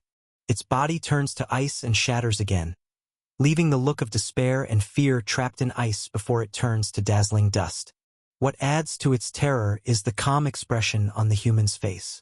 As she lands a near-fatal attack on the peak of high noble demonic existence, her icy eyes tell this monster that she never had a single doubt in her mind how this battle would go. Maria takes another step forward, allowing her to fly upward hundreds of thousands of kilometers after the demon's cores. Even now, the small amounts of celestial energy try to flow through the damaged cores, but even from just a point of contact, the ice that has seeped into them cannot be stopped. Cracks spread on both the dense purple and bright green cores, making it harder and harder for it to reform its body and maintain access to its energy. Body doubles are created, but when they are summoned into reality they are already partially frozen. The body swap technique to move its true body upward faster away from Maria is used, but it only helps to move a few thousand kilometers extra each time. The body doubles continue to deform, becoming smaller, and freezing to shatter to glass faster and faster. The desperate demon eventually gives up on cheap tricks and uses all of its energy to run, high up into the realm. The army and citadel below all disappear out of sight completely. The two of them even fly upward far enough to dive into a new pocket of divine energy. This gives the demon a small boost, allowing it to move slightly faster, but the benefits it gives Maria in comparison are immeasurable. Large percentages of the threads that fly by are not even absorbed by him, they just pass on their way to the black hole below that consumes them. The vibrations rippling out of Maria's ice suppress this demon, making its consciousness dull. Its ability to regenerate becomes harder and slower every passing millisecond, and it begins losing access to the system itself. While its freezing and fracturing body slowly reforms enough for it to look down at the icy angelic goddess following, and gaining ground, it whispers to itself, "Am I truly going to die? Are humans really what takes us out? Is this what happens every time?" Chapter 856. The bright white flash of light in the sky above the sea of corruption may have knocked out dozens of wyverns and killed thousands of demonic beasts down below, but the celestial energy, imbued, high noble vibration, infused, black lightning, crackling demonic wyvern does not stop its mission to kill the small human and blue wyvern. It explodes with dense bolts of electricity and chomps down where the green-haired healer was last. Yet, Seraphel swoops forward, into the incoming lightning attacks rather than away. As the ancient blue wyvern and the immortal healer make contact, and Abby lands on the tip of its nose, their soul bond synchronization hits its peak. Green and blue energies flow through each other, vibrating in sync, invigorating each other, and causing the two drastically different celestial forms to glow with hot white light and become something greater in order to complement each other. The pulsing of the staff, divine cores, and hot soul energy does not only beat and flow together. It becomes one free-flowing energy. Vast memories flow into Abby's mind, and ones that Seraphel has lost to time come back to him, allowing him to see the battles of the past in far greater detail from the perspective of his allies. Thousands of new intricate techniques and styles of battle become clear to both of them. But also, this synchronicity gives them the understanding that not all of the knowledge left behind has been accessed. Just like Abby's prior limits, when she only began to see certain things when consolidating her green core, it feels as though vast amounts of secrets from this inheritance are trapped behind reaching higher zones of this upper realm. There are countless mana-based system notifications ringing in both of their ears as well, confirming the soul bond and outlining the rules, perks, and drawbacks associated with doing so. Neither are very interested in analyzing this right now. The unexpected human and wyvern pair are more focused on survival and winning this battle.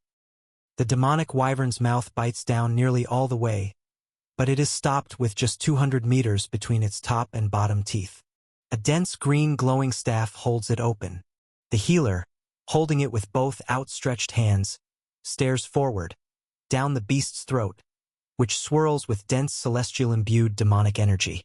Sparkling blue celestial energy rushes into her, making her immortal form tens of times hotter, and as a result, the high noble vibrations that were rippling through her body moments ago, creating sharp pain and suppressing her system, now become negligible. Her immortal energy body goes through a massive upgrade, and once again, nothing can hurt her. New spinning defensive arrays form above and below the staff, creating impenetrable walls that, instead of cracking like before, start to fracture the demonic wyvern's teeth instead. It manages to bite down further, but at the cost of its sharp purple demonic teeth cracking from trying to bite an impossibly hard array. At the same time, the orb on top of Abby's staff glows bright again, and a thin line of white glyphs on its side flickers. She channels her supreme-grade earth magic into this spell activation. As the wyvern lets out a screech and starts to let up on its bite grip after breaking teeth, it's too late. A bright beam of green energy bursts out from the top of her staff. As it expands and gets further away, it forms into hundreds of dense spears of earth magic, vibrating with a combination of her green celestial energy and covered in a blue tint from Seraphel's. The attacks have water magic mutating them from their original form. The wyvern beneath her is facing its own dilemma in the same instance. From swooping in to soul bond with the healer, he's put himself in the direct line of fire for 6 of the strongest black bolts of lightning so far. The horrific roar it lets out from its teeth breaking only makes this demonic beast let out a more intense charge of energy. It would surely be enough to break through the wyvern's already damaged defenses and most likely seep into his core. Seraphel would have lost to this unfathomable demonic creation. That is what this dark army was created for by Cisco after all, to kill the last blue wyvern. Yet, when he is struck by the unfathomably strong attacks from all sides, something strange happens. When the white burst of light fades, the outside of Seraphel's body all feels much hotter than usual. A warm, inviting green soul energy surges through him, to fill his entire celestial body, almost 300 kilometers long. Along with the memories and techniques, it soothes his mind and gives him the feeling as though he is with his old master again, the oldest wyvern he ever knew, that decided to stay back on Kelfer well over 150,000 years ago. The seed of their inheritance was stored in his bones and soul energy. After all, and this resonates with him as his soul bonds with the owner of that amplifier.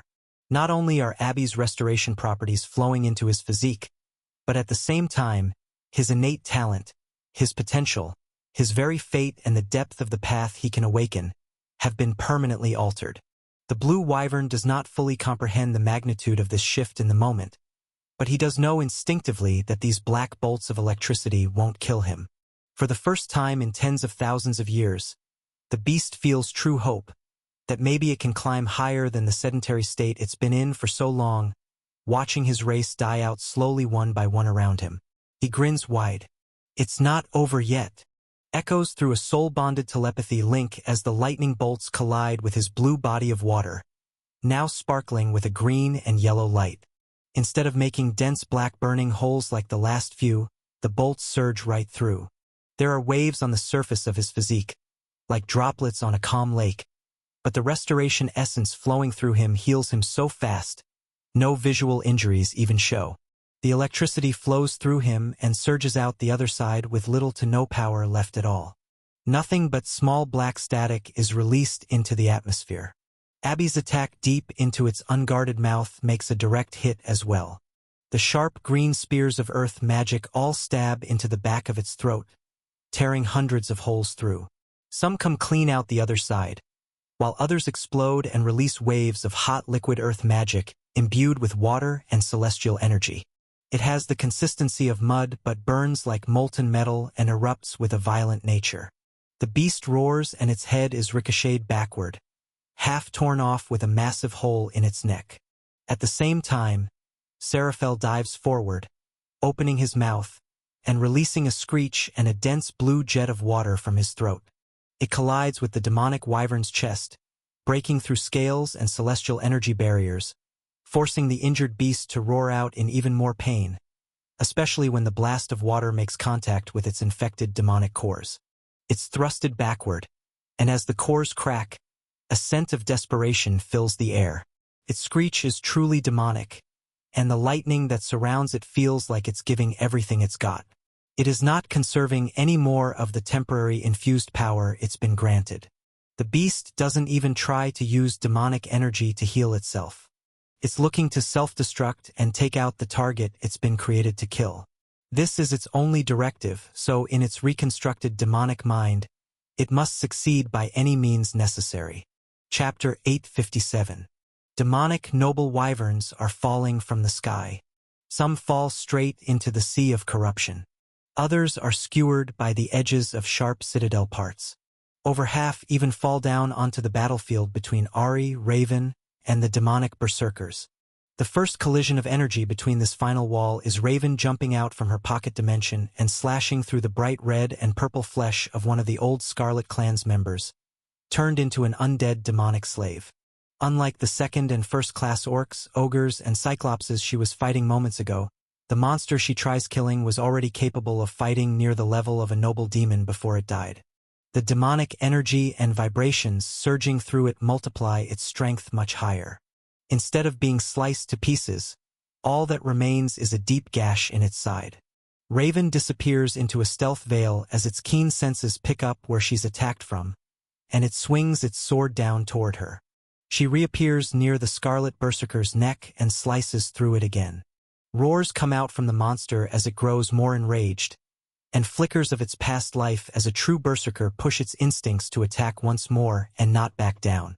Yet, the natural ability to grow stronger after every injury does not translate to its current form. The dense waves of demonic energy and noble vibrations strengthening it have saturated it to its limit. It makes the reincarnated version of this berserker giant far stronger than it would have ever been in its past life, with its own mind, but has taken away the ability for it to improve. Raven, on the other hand, is getting stronger with every passing second, flying around the monster with her two white swords that vibrate and react in strange ways with this familiar scarlet aura. The very aura these relic-class soul weapons were created with. Ari runs into a similar problem. The first full-powered arrow he sends toward a wall of Obsidian Clan berserkers does not slice through dozens of them in an instant like the enemies he was fighting before. In fact, his first shot is deflected without landing a single kill. It shatters one of these massive black berserkers' soul weapons and blows off its arm. But the demonic beast is not fazed. It continues to run forward, even as Ari sends his next arrow its way. Both of their vibrations are very similar. Dense, black, sharp, and deadly. They have very different twists to them, but something about the Obsidian Clan and the Dark Elf's leftover resonance in Ares Bow remember each other from the past. These energy sources were never meant to touch each other again, yet here they are. Ari pushes this sense of familiarity to the back of his mind and lets another arrow ride. The berserker without a weapon doesn't back down. It still runs forward with no fear, with only pure intent to kill the threat. This lands it an arrow straight to the chest. The monster's demonic energy-infested core cracks but doesn't shatter all the way. It's held together by its mutated aura. Ahri lets a third arrow fly, splitting his last shot in half and breaking through the weak point in this monster's core. It explodes in a massive burst of white, purple, and black light, making a deep crater in the ground and even blowing away half a dozen berserkers behind it back a few hundred kilometers. Raven manages to stab the Scarlet Clan berserker she's fighting with both of her blades deep into its infected core, then dipping away into a stealth dimension while it explodes. Neither of them look back and surge forward toward their next opponents. Yet, a brand new notification pops up in their minds after this kill. Target level high enough to activate experience share. I. Select user I. Yes. No. The details flash through both of their minds, outlining that if the user kills an opponent of higher level than both themselves and one of their generals or the Rising Emperor himself, the user of this buff may split the leveling experience equally. Meaning they will gain half as much from each kill, but others can grow stronger without even having to be on the battlefield. Deep in the consciousness of every general, spectate feeds for everyone's fights are showing. There is only one person that appears to not have the upper hand. Both Raven and Ahri choose J-Soju as an option in their select menu without thinking twice, and both send full-powered attacks forward at the next berserkers in their way. A few hundred level-up notifications ring in their inner ears once it's accepted. Outside the Grand Citadel, there is a Scarlet Clan berserker that has still not lost the ability to grow stronger. In the last few seconds, its pride as a warrior has been restored, killing 4 noble-grade demons with ease after his loss against a noble back in Ellipsia. Now, with a Freedom Avatar and his ancestors' vibrations unleashed, he faces one of the elite commanders of Morvale's old army, left behind to guard the Grand Citadel while the Vermilion family slowly built their own forces up over time. Yet, this commander has to activate the gift his family had bestowed upon him after watching the knights under his command all be killed without even a chance of fighting back. The cyan-colored M on the base of his horn glows brightly and pulses once, rippling through his entire greater form. The M fades away, but covering his body, a shimmering cyan barrier forms. Quite similar to the purple ring the Rising Emperor wears, but this one glimmers with a white-hot celestial light as well. When Zacian lands 2 direct hits on this demon's neck and chest with his blades, the expected instant kill does not occur. Instead, it feels as though he's slamming against an impenetrable wall. The glistening white and cyan energy is denser than almost everything in the green zone of the upper realm. The satisfying slicing through flesh that would finish this movement never comes. Yet Zacian is still able to follow through with his attack, and his momentum is not halted. He may be hitting a barrier impossible to break, but it is not rooted in space. In fact, when the demon is sent flying upward, the visual of his arms and legs frozen in space makes the Scarlet Berserker laugh extremely loud while racing upward to slam it across the chest with his blades again. You coward! To place yourself in a prison until help arrives instead of facing me like a warrior. I thought you said berserkers were nothing but lower races to you? What is this? The demon is sent flying even further up into the air. His eyes twitch beneath the cyan barrier, and he can hear this berserker's taunts as clear as day. They make the proud demon's stomach drop and heart ache. This may be a life-saving technique to create an impenetrable barrier that beings of lower zones cannot break, but it is meant to be used in large-scale battles when there is an opponent you cannot defeat, but an ally can when they arrive. The user may be trapped in an unbreakable prison that does not allow movement until it's lifted, but no physical attacks can penetrate it. Massive streaks of scarlet light, paired with the occasional cyan and blue glow, fill the sky as Zacian grins wider and wider, like a cat that has cornered its mouse and is just waiting for the perfect time to strike. His hot red blades bash against the outer layers of this cowardly prison over and over, at first aiming for its core and neck, hoping to break through as a weak spot, but eventually coming down to slamming his blades against every single layer of the barrier. The demon's legs, arms, eyes, back, horns, even the layering around its soul sword. Zacian slashes relentlessly at everything. Thousands of attacks per second are thrown. There is no visible progress at all. The barrier looks completely identical to the instant it was summoned. Yet, this is exactly what a berserker loves about the essence of battle. No possible chance of victory in sight, yet a clear goal, one that must be met by rage, persistence, and a sprinkle of insanity. The terror in the demon's eyes inside its self-made prison is another driving factor of the monster's pursuit into the sky. Zacian's aura grows hotter and hotter, staining the sky a darker and darker shade of scarlet. His greater form expands by over a kilometer every second as his intent and goal grow with every slash. Even the final words of this demon, that called him a true descendant of the Scarlet Clan, this echoes in the back of Zacian's hardly conscious mind and fills him with even more belief and confidence. The demon's face is full of confusion, terror, and fear, mostly at the thought of reporting this battle to his family head, at the fact that he lost 4 knights to a single berserker. Yet, it begins to twist with an even more horrified emotion once it begins feeling heat seeping through the barrier as a whole. It is not any one point that has been weakened. It's the entirety of the structure, being struck over and over relentlessly with vibrations close to that of a high noble. What is happening shouldn't be possible. Yet, even this change in expression dooms the demon even more.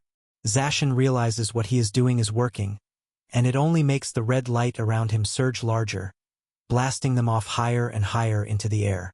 The demon is spinning so fast from the countless hits, and the Grand Citadel disappears from either of their visions below. They even leave behind the only other Morvale demon that is occupied with his own battle above the Grand Citadel.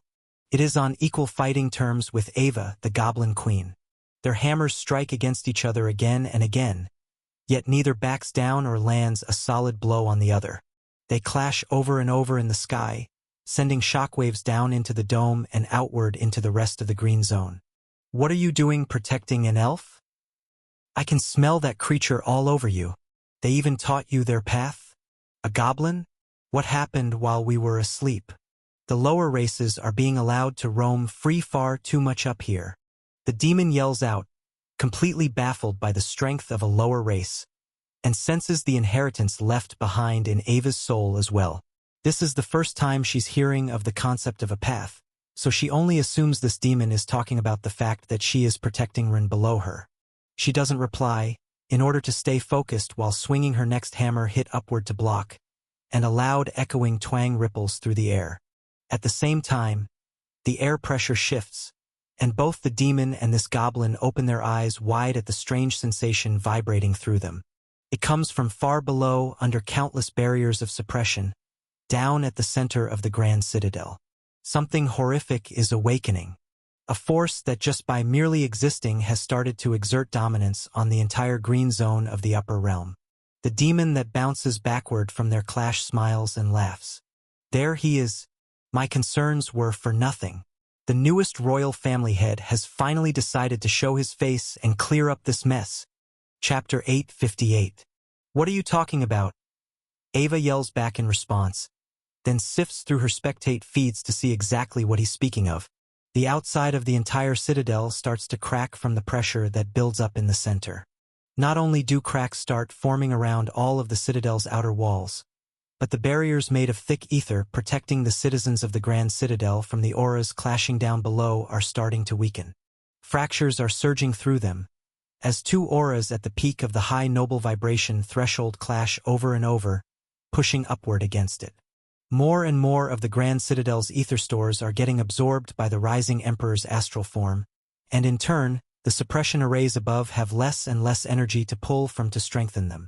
The final trigger of this royal bloodline transformation, releasing a wave of vibrations even stronger, sharper, and colder than anything this battle has seen before, begins breaking through the barriers put in place.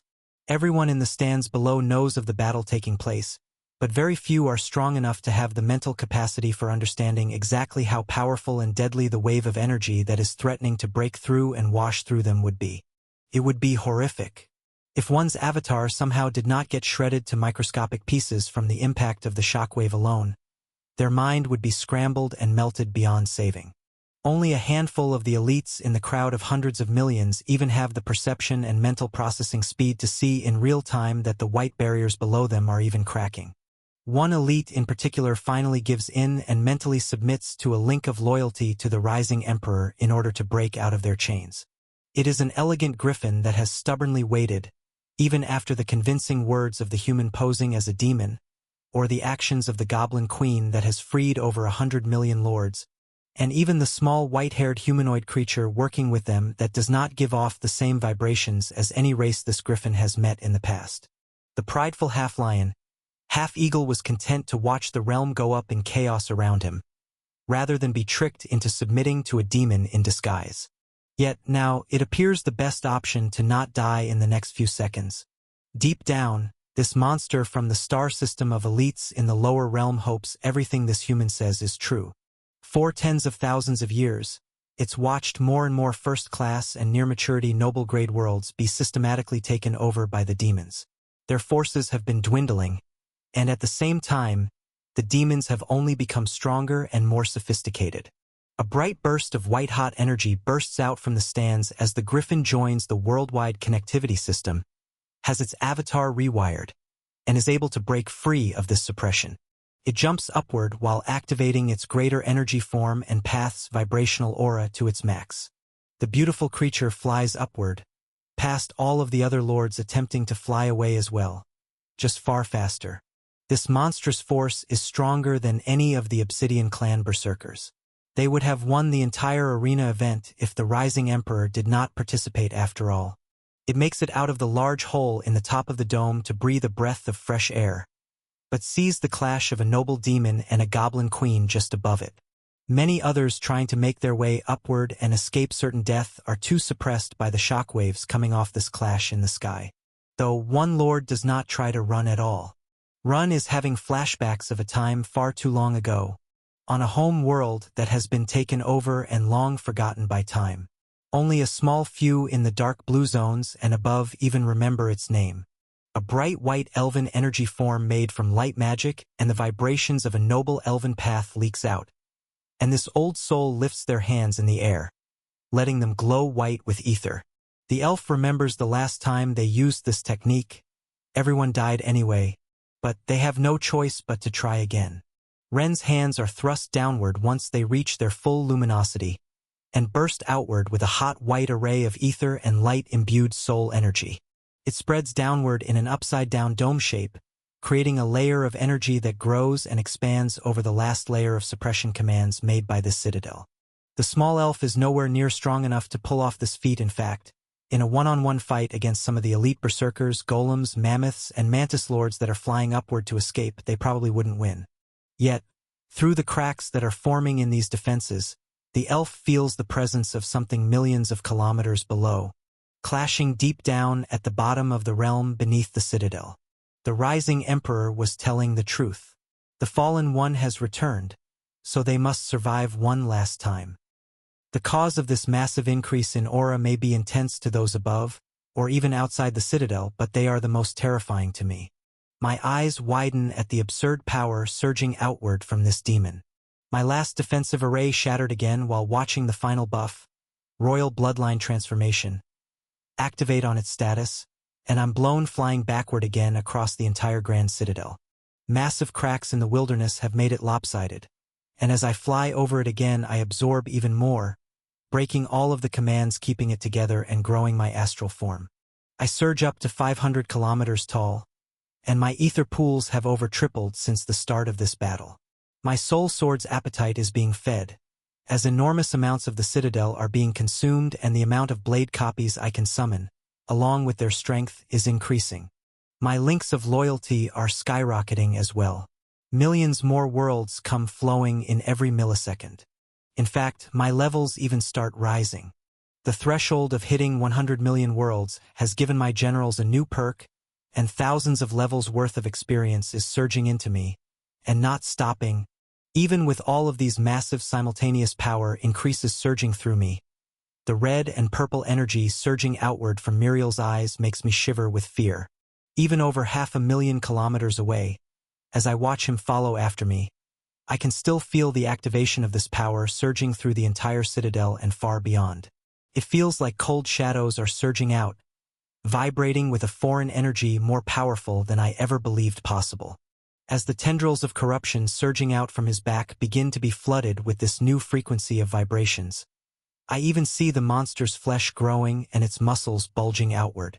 A natural aura of intimidation ripples outward, and the cold, suppressing, domineering presence of a true royal begins to make itself known.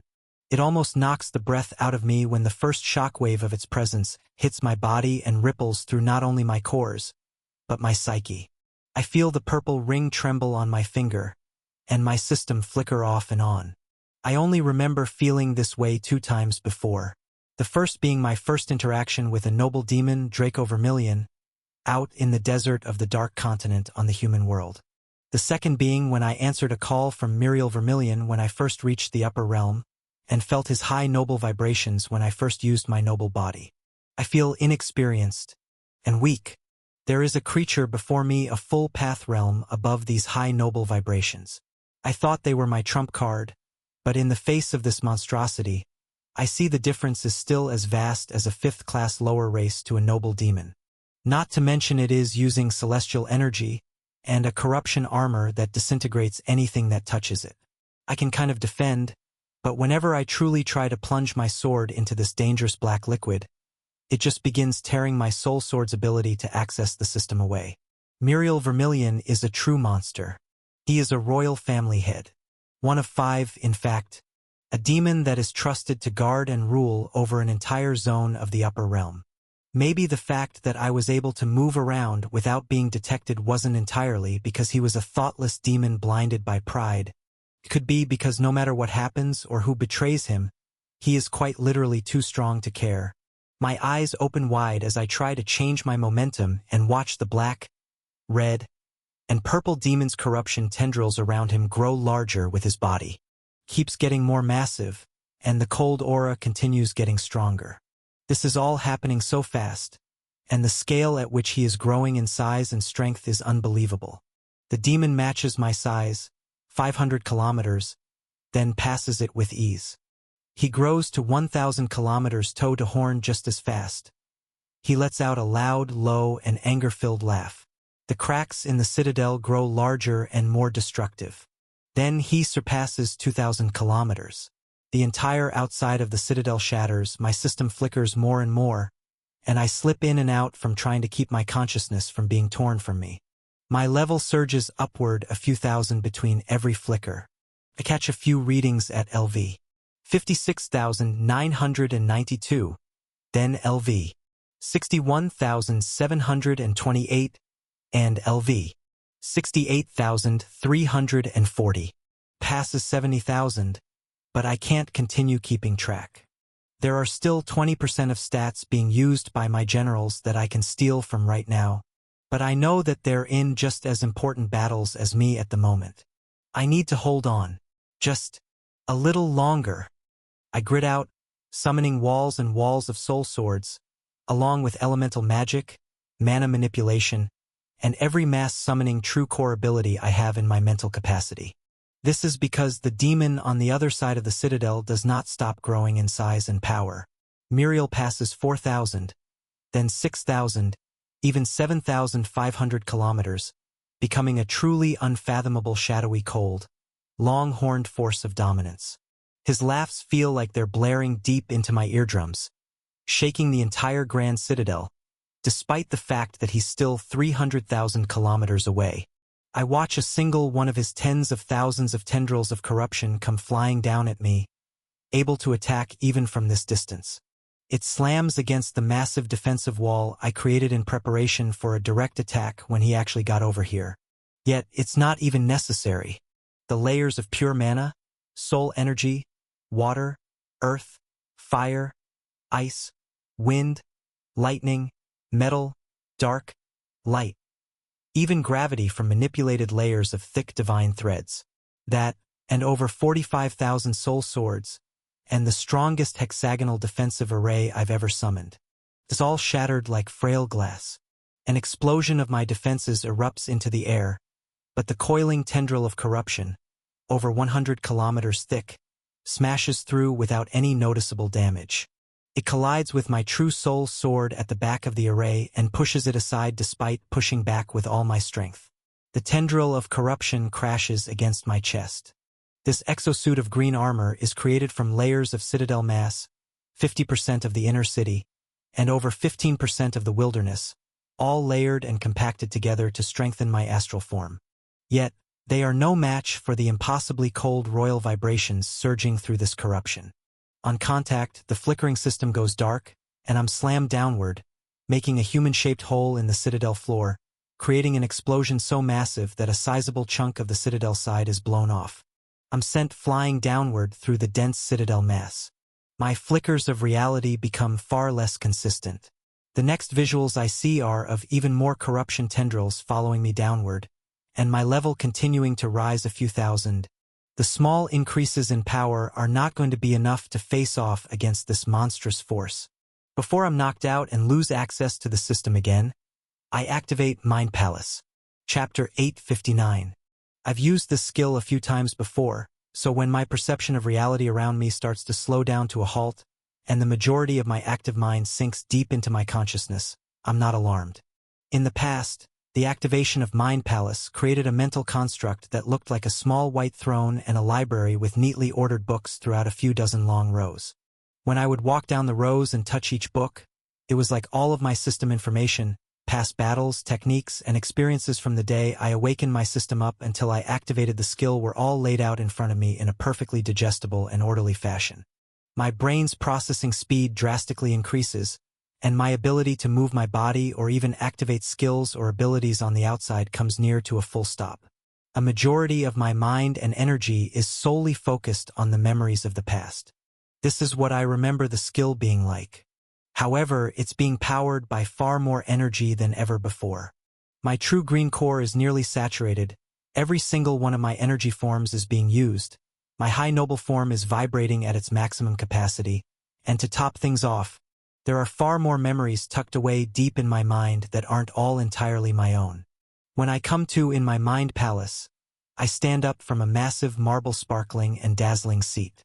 It appears to be made of the same substance that my noble body is when I look down at my hands. There are no actual measurements of true size in this mental construct, so when I see my hands, and they are sparkling with pristine noble human flesh, and I look up to compare them to the bookcases I remember from my last visit here, they are made of the same sparkling white ethereal material, but there is no difference in size from last time. I take steps forward, and my mind fills in the perception of echoing footsteps to make this imagery all feel real, and I start recalling events from very long ago. The first book I touch, a resurgence of memories from awakening my first skill and hunting in dungeons for the first time comes back. Others of watching Maria awaken, and meeting Abby at the association headquarters, and even receiving my C-Class license while meeting Ari in a labyrinth and getting to know Bree and Rodrigo better afterward. Flashes of working for the association all rush by, and they are paired with the time I fell into a strange black humanoid creature made of pure mana, called a void creeper or a titan. Inside the living mana construct, I almost starved to death, but this is where I hatched Ember's egg and created a soul bond in order to escape. Hearing all of the small black dragon's vague warnings of demons, a throne, soul energy, and greater powers over and over echo in the back of my mind, as they went way over my head as a young hunter. I walk further and further down this aisle, and then turn once I get to the end and walk through more and more. The step-by-step process of learning how to build up my mana control feels fresh in my mind as I watch my lessons with Fisher inside the Vice City Labyrinth. Then relive the betrayal from the association in the Dark Continent to meet Lydia, Monk, Luna, and ally with Lith, the merchant at the core of Valor City. Defeating the Lich King replays all over again, and I see the actions of that immortal dark elf creature as something far greater than he was back then to my younger mind. I even see myself building the Crimson City and learning of divine energy at the B-Class exams. Then, compressing my true core, meeting Raven and learning of the Order, and the battle within the throne to claim the entire human world rush back into. Everything remains so raw and unfiltered, like I'm reforming my cores all over again, and understanding the essence of gaining levels, ranking up, gaining mana control, combining mana with rudimentary chi to form soul energy, and even forming my divine cores. I walk down more and more aisles, over 100, touching tens of thousands of books, far more than any other time I've been in here before. The last month of memories. finding Ava in the exiled Etherstone mines, killing a Citadel Lord to start a zone-wide war, and most importantly, an entire aisle of these memory books all retell the training I went through with Seraphel. From day one, using the noble vibrations I stole from Andras and Draco, to control them and make them my own inside the High Orc Tower. Then, to evolve them, and create a high noble path of my own beneath the sea of corruption, unsealing his celestial prison in the process. I rewatched the instant I broke his seal again and again, and in turn watched the moment where my noble vibrations were altered to become something more. The reaction afterward, to take control of every ether command beneath that sea, from both the celestial seals and the entirety of the old Wyvern Citadel. This is what is most fascinating to me. For I thought I remembered it vividly, but now I see I fell into a fugue state of some sort, and my potential is even greater than what I'm tapping into now. My high noble vibrations can be pushed even further. Over and over I watch what I did beneath that sea and try to work out how I can do it here and now, once again. I stop at the end of my bookcases full of memories, even reliving the whole Grand Citadel tournament, and the very battle I just started. The only thing ahead of me is empty shelves and a white abyss, yet that is not entirely true. As I look further into the white abyss, a mental manifestation of the edge of my mind, many things do float to the surface in my consciousness. The first is a still image of reality outside my mind. One dense, coiling tendril of corruption still slamming through my chest's armor. The explosions from this armor breaking that cracked off a portion of the citadel were enough force to thrust me downward fast enough for the actual corruption to not touch my cores or true noble body deep beneath. However, the half-dozen coiling tornadoes of black, red, and purple energy that follow close behind it are on a crash course to slice through me within the next millisecond. With such an absurd amount of power surging through my mind palace skill, my perception of reality outside is slowed down thousands and thousands of times more. Even though we are moving at insane speeds through the battlefield of the Grand Citadel. Now the falling citadel mass, shockwaves of aura, and incoming deadly threats are moving so slow, it looks like I have hours to prepare. The truth is, I do, yet all I can do is think. I can't even feel my body or make it react to the environment in any way while standing here. My mind wanders even more, as when I look out past the empty bookcases of my own memories, there are lighter-colored holograms of bookcases that appear as a figment of my imagination far off in the distance. With nothing else to do but sift through old memories, I take a few important books from my own memories with me and leave the concentrated mind palace that is grouped up around the throne. The books I carry are my first times learning mana control, practicing chi with Monk in his temple, consolidating my divine cores in Celia's construct, finding the strange black cube inside the massive humanoid statue that called itself Adam, and lastly the breakthroughs I made with Seraphel beneath the sea of corruption. When I step away from my own memories and walk into these translucent libraries separated from my own, I start to see hundreds and hundreds of shelves full of books from all of the monsters and lords I killed while using the memory absorption true core ability I gained from that dark horse inside the throne on the human world. Their lives, in far less clarity but more detail than I remember absorbing, all wash through me again when I touch their books. Yet, the only books I take with me as I pursue the Isles are the monsters' breakthroughs. The moments they learned mana control or demonic soul energy, or their divine core consolidation breakthroughs. For very few of them, I take along the books that keep the very day they unsealed their noble bloodlines for the first time. It's easy to carry dozens, hundreds, even thousands of books all stacked on top of each other in a place like this. They don't weigh anything.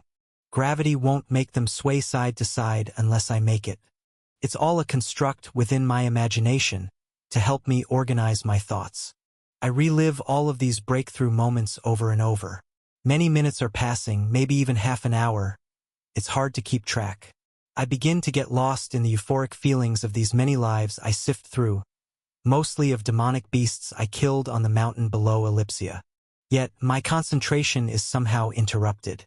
A loud echoing dinging sound repeats in my inner ear, and a string of notifications rolls in two. Experience Share perk activated. Level Share, Ari. Level Up X791. Current level, 71,002. I look around and even sink back into reality for a moment to see the coiling corruption tendrils have hardly even made it 10% closer. Virtually no time has passed. Yet another series of system notifications are updating in my mind. Experience share perk activated. Level share, Raven. Level up, X733. Current level, 71,735. Another series of dings echo in my inner ear, and as I read them out, I sift through my consciousness and pull up the spectate feeds of all my generals. Firstly, the two that have appeared in my notifications while I've basically stopped time. Ares is the first I zoom in on. A live projection through his eyes becomes a realistic hologram in the sky, high above my library of memories. His gaze is focused on a massive demonic berserker giant. It looks like he's found a weak point, as one of his arrows collided directly with its core, and I'm witnessing the extremely slow-motion visuals of the beast being torn to shreds by his black and white arrow. Raven is in a similar scenario, with both of her blades slashing through the chest of a demonic scarlet berserker. Its body is exploding outward as well, but some of the red scarlet energy is being absorbed by Raven's blades. The visuals I'm catching now are of her in mid-transition, slipping away into her stealth dimension. Reality through her eyes is shifting from crystal clear to a dark veil where she can move quicker and normal energy waves cannot travel. Considering the massive jumps in levels when they first started killing these beasts, the gap between my level and these monsters has become much smaller. I see a few dozen behind each of them, so I do a few mental calculations and come to the conclusion that the average berserker giant must be around level 80,000 or so. While even now I can watch my base stats increase slightly, this amount of levels isn't enough to give me an edge. Though an odd sensation I do feel now, as in the last few seconds during this battle, my level has nearly doubled. A strange sense of mana maturity rushes through my mind. I'm not sure if it has to do with the fact that I'm constantly reliving the memories of many mana control and divine core breakthroughs, but I felt a tangible shift when these new levels came rolling in. It's like the system itself is releasing tension and limiters, allowing me to process mana smoother, faster, and more efficiently. As I continue walking down the aisles again, I start connecting more dots, and wonder if this is similar to why many hunters back on the human world would start to awaken mana control around level 300 or so, when the system deemed the user mature enough. Some could wield millions of MP at lower levels, and begin using mana control earlier, but it becomes far easier at higher levels when the body and mind is naturally stronger. It has to be something like this, or at least one of the factors. I whisper to myself within my mind, and continue to go through mental scenarios of how I can get myself out of this situation. The unfathomably massive royal bloodline transformation is burned into my consciousness, over 7,500 kilometers tall, and possibly still even growing. It makes my high noble astral form look like a child's toy in the middle of a war, absolutely too weak and out of place. Another thought is to call on Ember, but when I look through his spectate feed, an absurd sight crosses my mind as well. He is clashing with Muriel's dragon. It is dark purple and humongous, far larger than Ember, and this demonic beast is covered in extremely dense celestial energy. I almost don't believe my eyes when I see dense layers of this hot white energy blocking a wave of fire coming out of Ember's mouth that is imbued with silver threads. I know full and well that when Ember uses that energy, he gets extremely slow and weak afterward, yet it's always for good reason. Every time in the past he's used silver threads, there was no enemy that could withstand their power. He has his own battle to deal with. I begin to make my walk back to my own memories, after sifting through the translucent ones and collecting what I needed. Now, over an hour has passed inside the small mind palace, but I'm really starting to see shifts in reality on the outside. The additional tendrils of corruption have closed over half the distance, meaning in another hour inside here, at least 6 more of these thick black, red, and purple royal vibration-infused attacks will hit me. There is still quite literally nothing I can do. I can see a very low-quality visual of the citadel from above, where Ava fights a noble demon. The griffin the first fought in the tournament earlier is flapping its wings and coming up in the direction of this battle, but my attention is far more focused on the state of the citadel below. It's completely shattered to pieces, and the wall of ether commands protecting this crowd of lords, admins, and monsters from the shockwaves of Muriel's awakening is fracturing and breaking apart. It looks like it's going to completely explode into pieces within the same time frame that I'll be hit. In fact, it already should have burst, but a massive warm white array of light magic has slowed it down just slightly. The links of loyalty from these lords giving me access to their worlds have started to flow in extremely fast too. I have a live counter in my mind moving upward, now at 213,929,880, but it's only risen 20 million or so since I activated my mind palace. It may be extremely fast, but I would have to wait days in here for any new buffs to activate at this rate. Less and less time remains, but I walk over to my pristine noble throne and lay out hundreds of books of memories to begin studying even more thoroughly. With this much time to think, I come up with one possibility for victory. It relies on the last two spectate feeds open in my mind, Abby's and Maria's. They both glow bright blue, playing out in slow motion over my library of memories. I mentally prepare to brace for impact against attacks far more powerful than my body can withstand.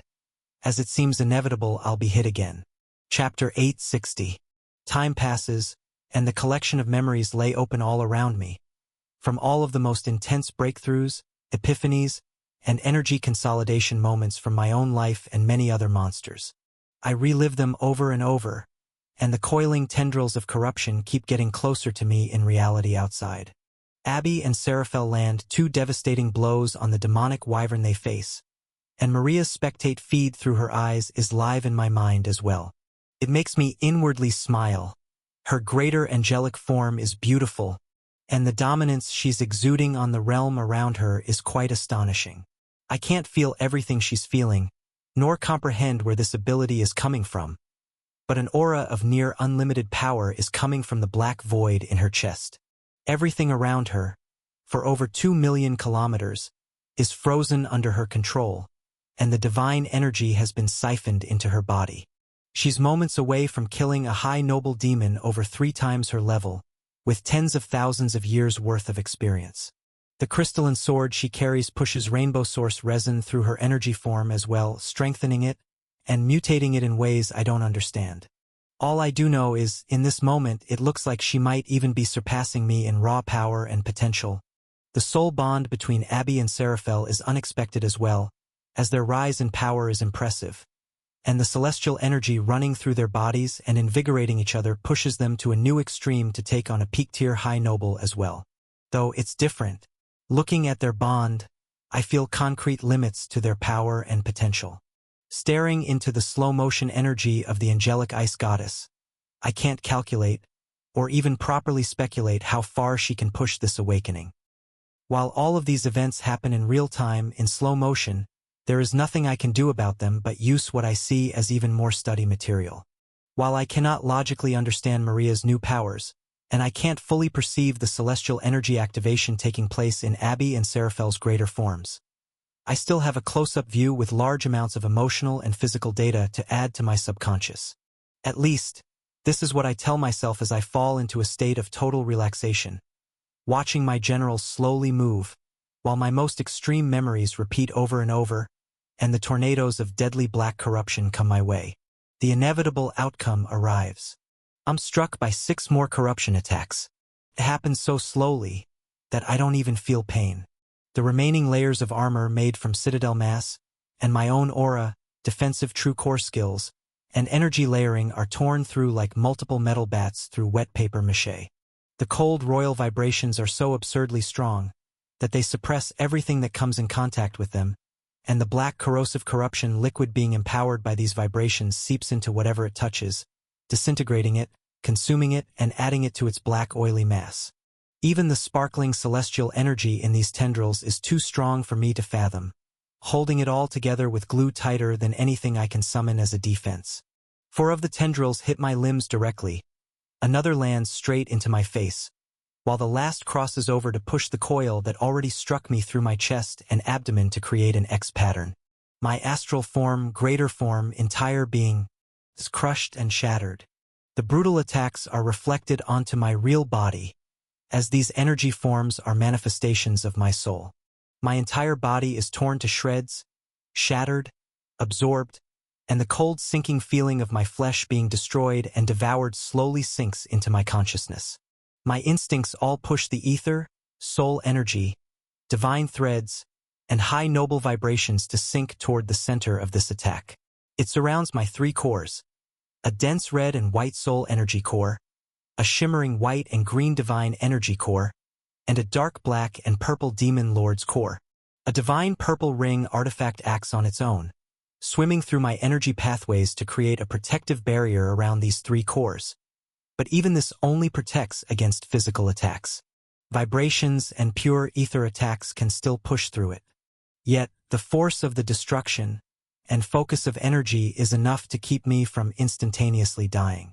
The weak purple threads physically hold my cores together, but dark black cracks form through all of them, and all of my flesh is obliterated with horrific force.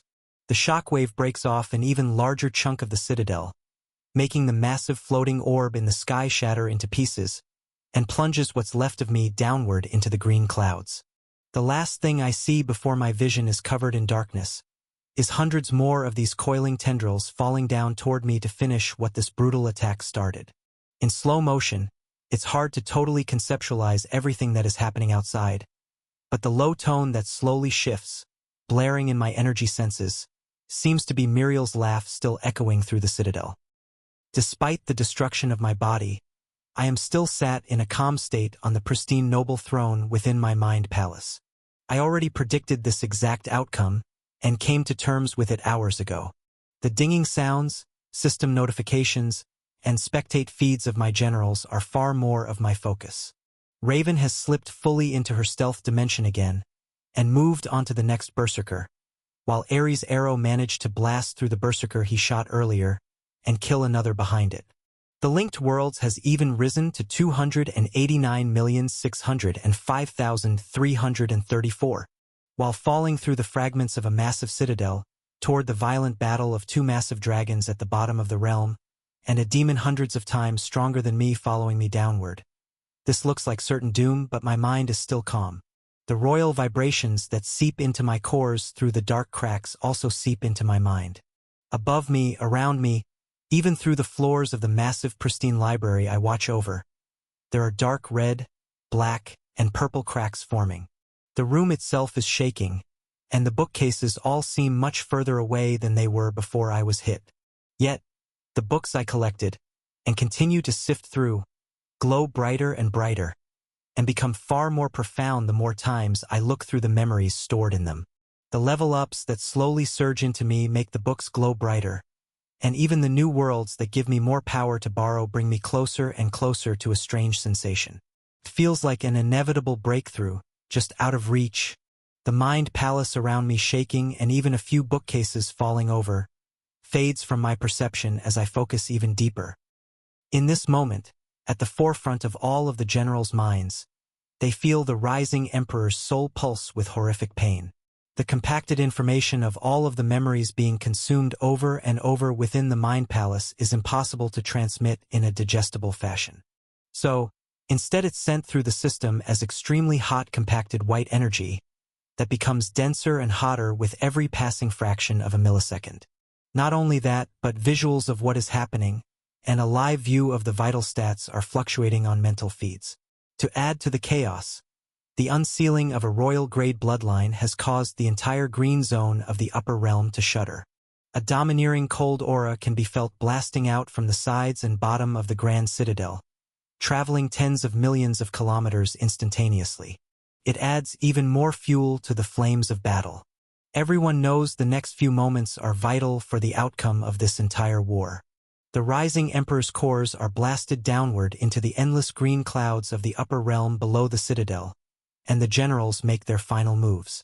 The surge of hot energy being transmitted from the rising Emperor's mental breakthroughs invigorates Raven first. Even behind her veil in a stealth dimension, a hot white shimmering light glistens in her eyes. It flows through her mind and into her limbs and makes her steps forward even faster. A glistening trail of strange hot energy is left behind as she starts slashing through scarlet berserker giants in single hits. Aerie feels the same energy start to ripple through his mind and body. He was already feeling his soul energy control become easier to manipulate with all of these rising levels. But the energy that flows through him now is like an added layer of maturity to his energy output. It's like he's grown multiple times stronger without doing anything extra, intuitively comprehending the energy running through his veins with far more efficiency. His next arrow shot breaks through multiple Obsidian Clan Berserker cores and flies through the battlefield without breaking apart. A hot, glistening white-gray energy forms around his black vibrations on his arrow. Ava's upward swing of her hammer becomes covered in this sharp, hot energy too, and the noble demon above her watches with wide eyes as its sole weapon is shattered to pieces by an attack that was basically even with it moments ago. Out of fear, a cyan-colored M on its middle horn starts to glow, and a webbing of threads begins to form around its body. When the white energy floods out from Maria's eyes, instead of empowering her, the source resin that already floods through her body devours it and grows stronger. Abby, on the other hand, feels the warm white energy flood into her immortal body and allows it to increase the celestial energy stores already sparkling in her greater form. Seraphel grows stronger in this moment too, as the white energy floods through him through Abby. Both of their celestial bodies explode with increased power. Abby raises her staff higher in the air and summons thousands more of the earth spears and finishes what she started. The demonic wyvern's head is torn completely from its neck and then exploded into millions of pieces. Its demented roar echoes out until the final spike makes contact. Seraphel's high-powered pillar of water magic glows whiter and hotter and tears a massive hole right through the demonic wyvern's chest. Not only are his cores cracked from the first attack, but this time they are completely and totally obliterated. A horrific shockwave of lightning, water, and earth magic fills the skies above the sea of corruption. Down below them, hundreds more red and black bombs explode as the entirety of the Dark Army's forces are obliterated. More and more notifications for level UPS ring in my mind, first pushing me past level 80,000, then past 90,000, but it is getting harder and harder to focus on my system. It dims and flickers. Checking it takes up too much mental energy. The cracks in the ceiling of my palace are getting wider, darker, and more intense with true royal vibrations rippling through. More bookcases have fallen over, and even some full rows have books fallen out all over the floor. Some of the white glowing memories fall into the fissures in the ground, as the palace is torn apart from the inside. It constantly shakes and a loud ominous buzzing noise echoes through the mental construct. Yet, I still sit on the pristine throne that does not have a scratch on it. All of the books I've brought to the center of my mind now float around me slowly, and they glow with extremely bright, intense, white, celestial energy.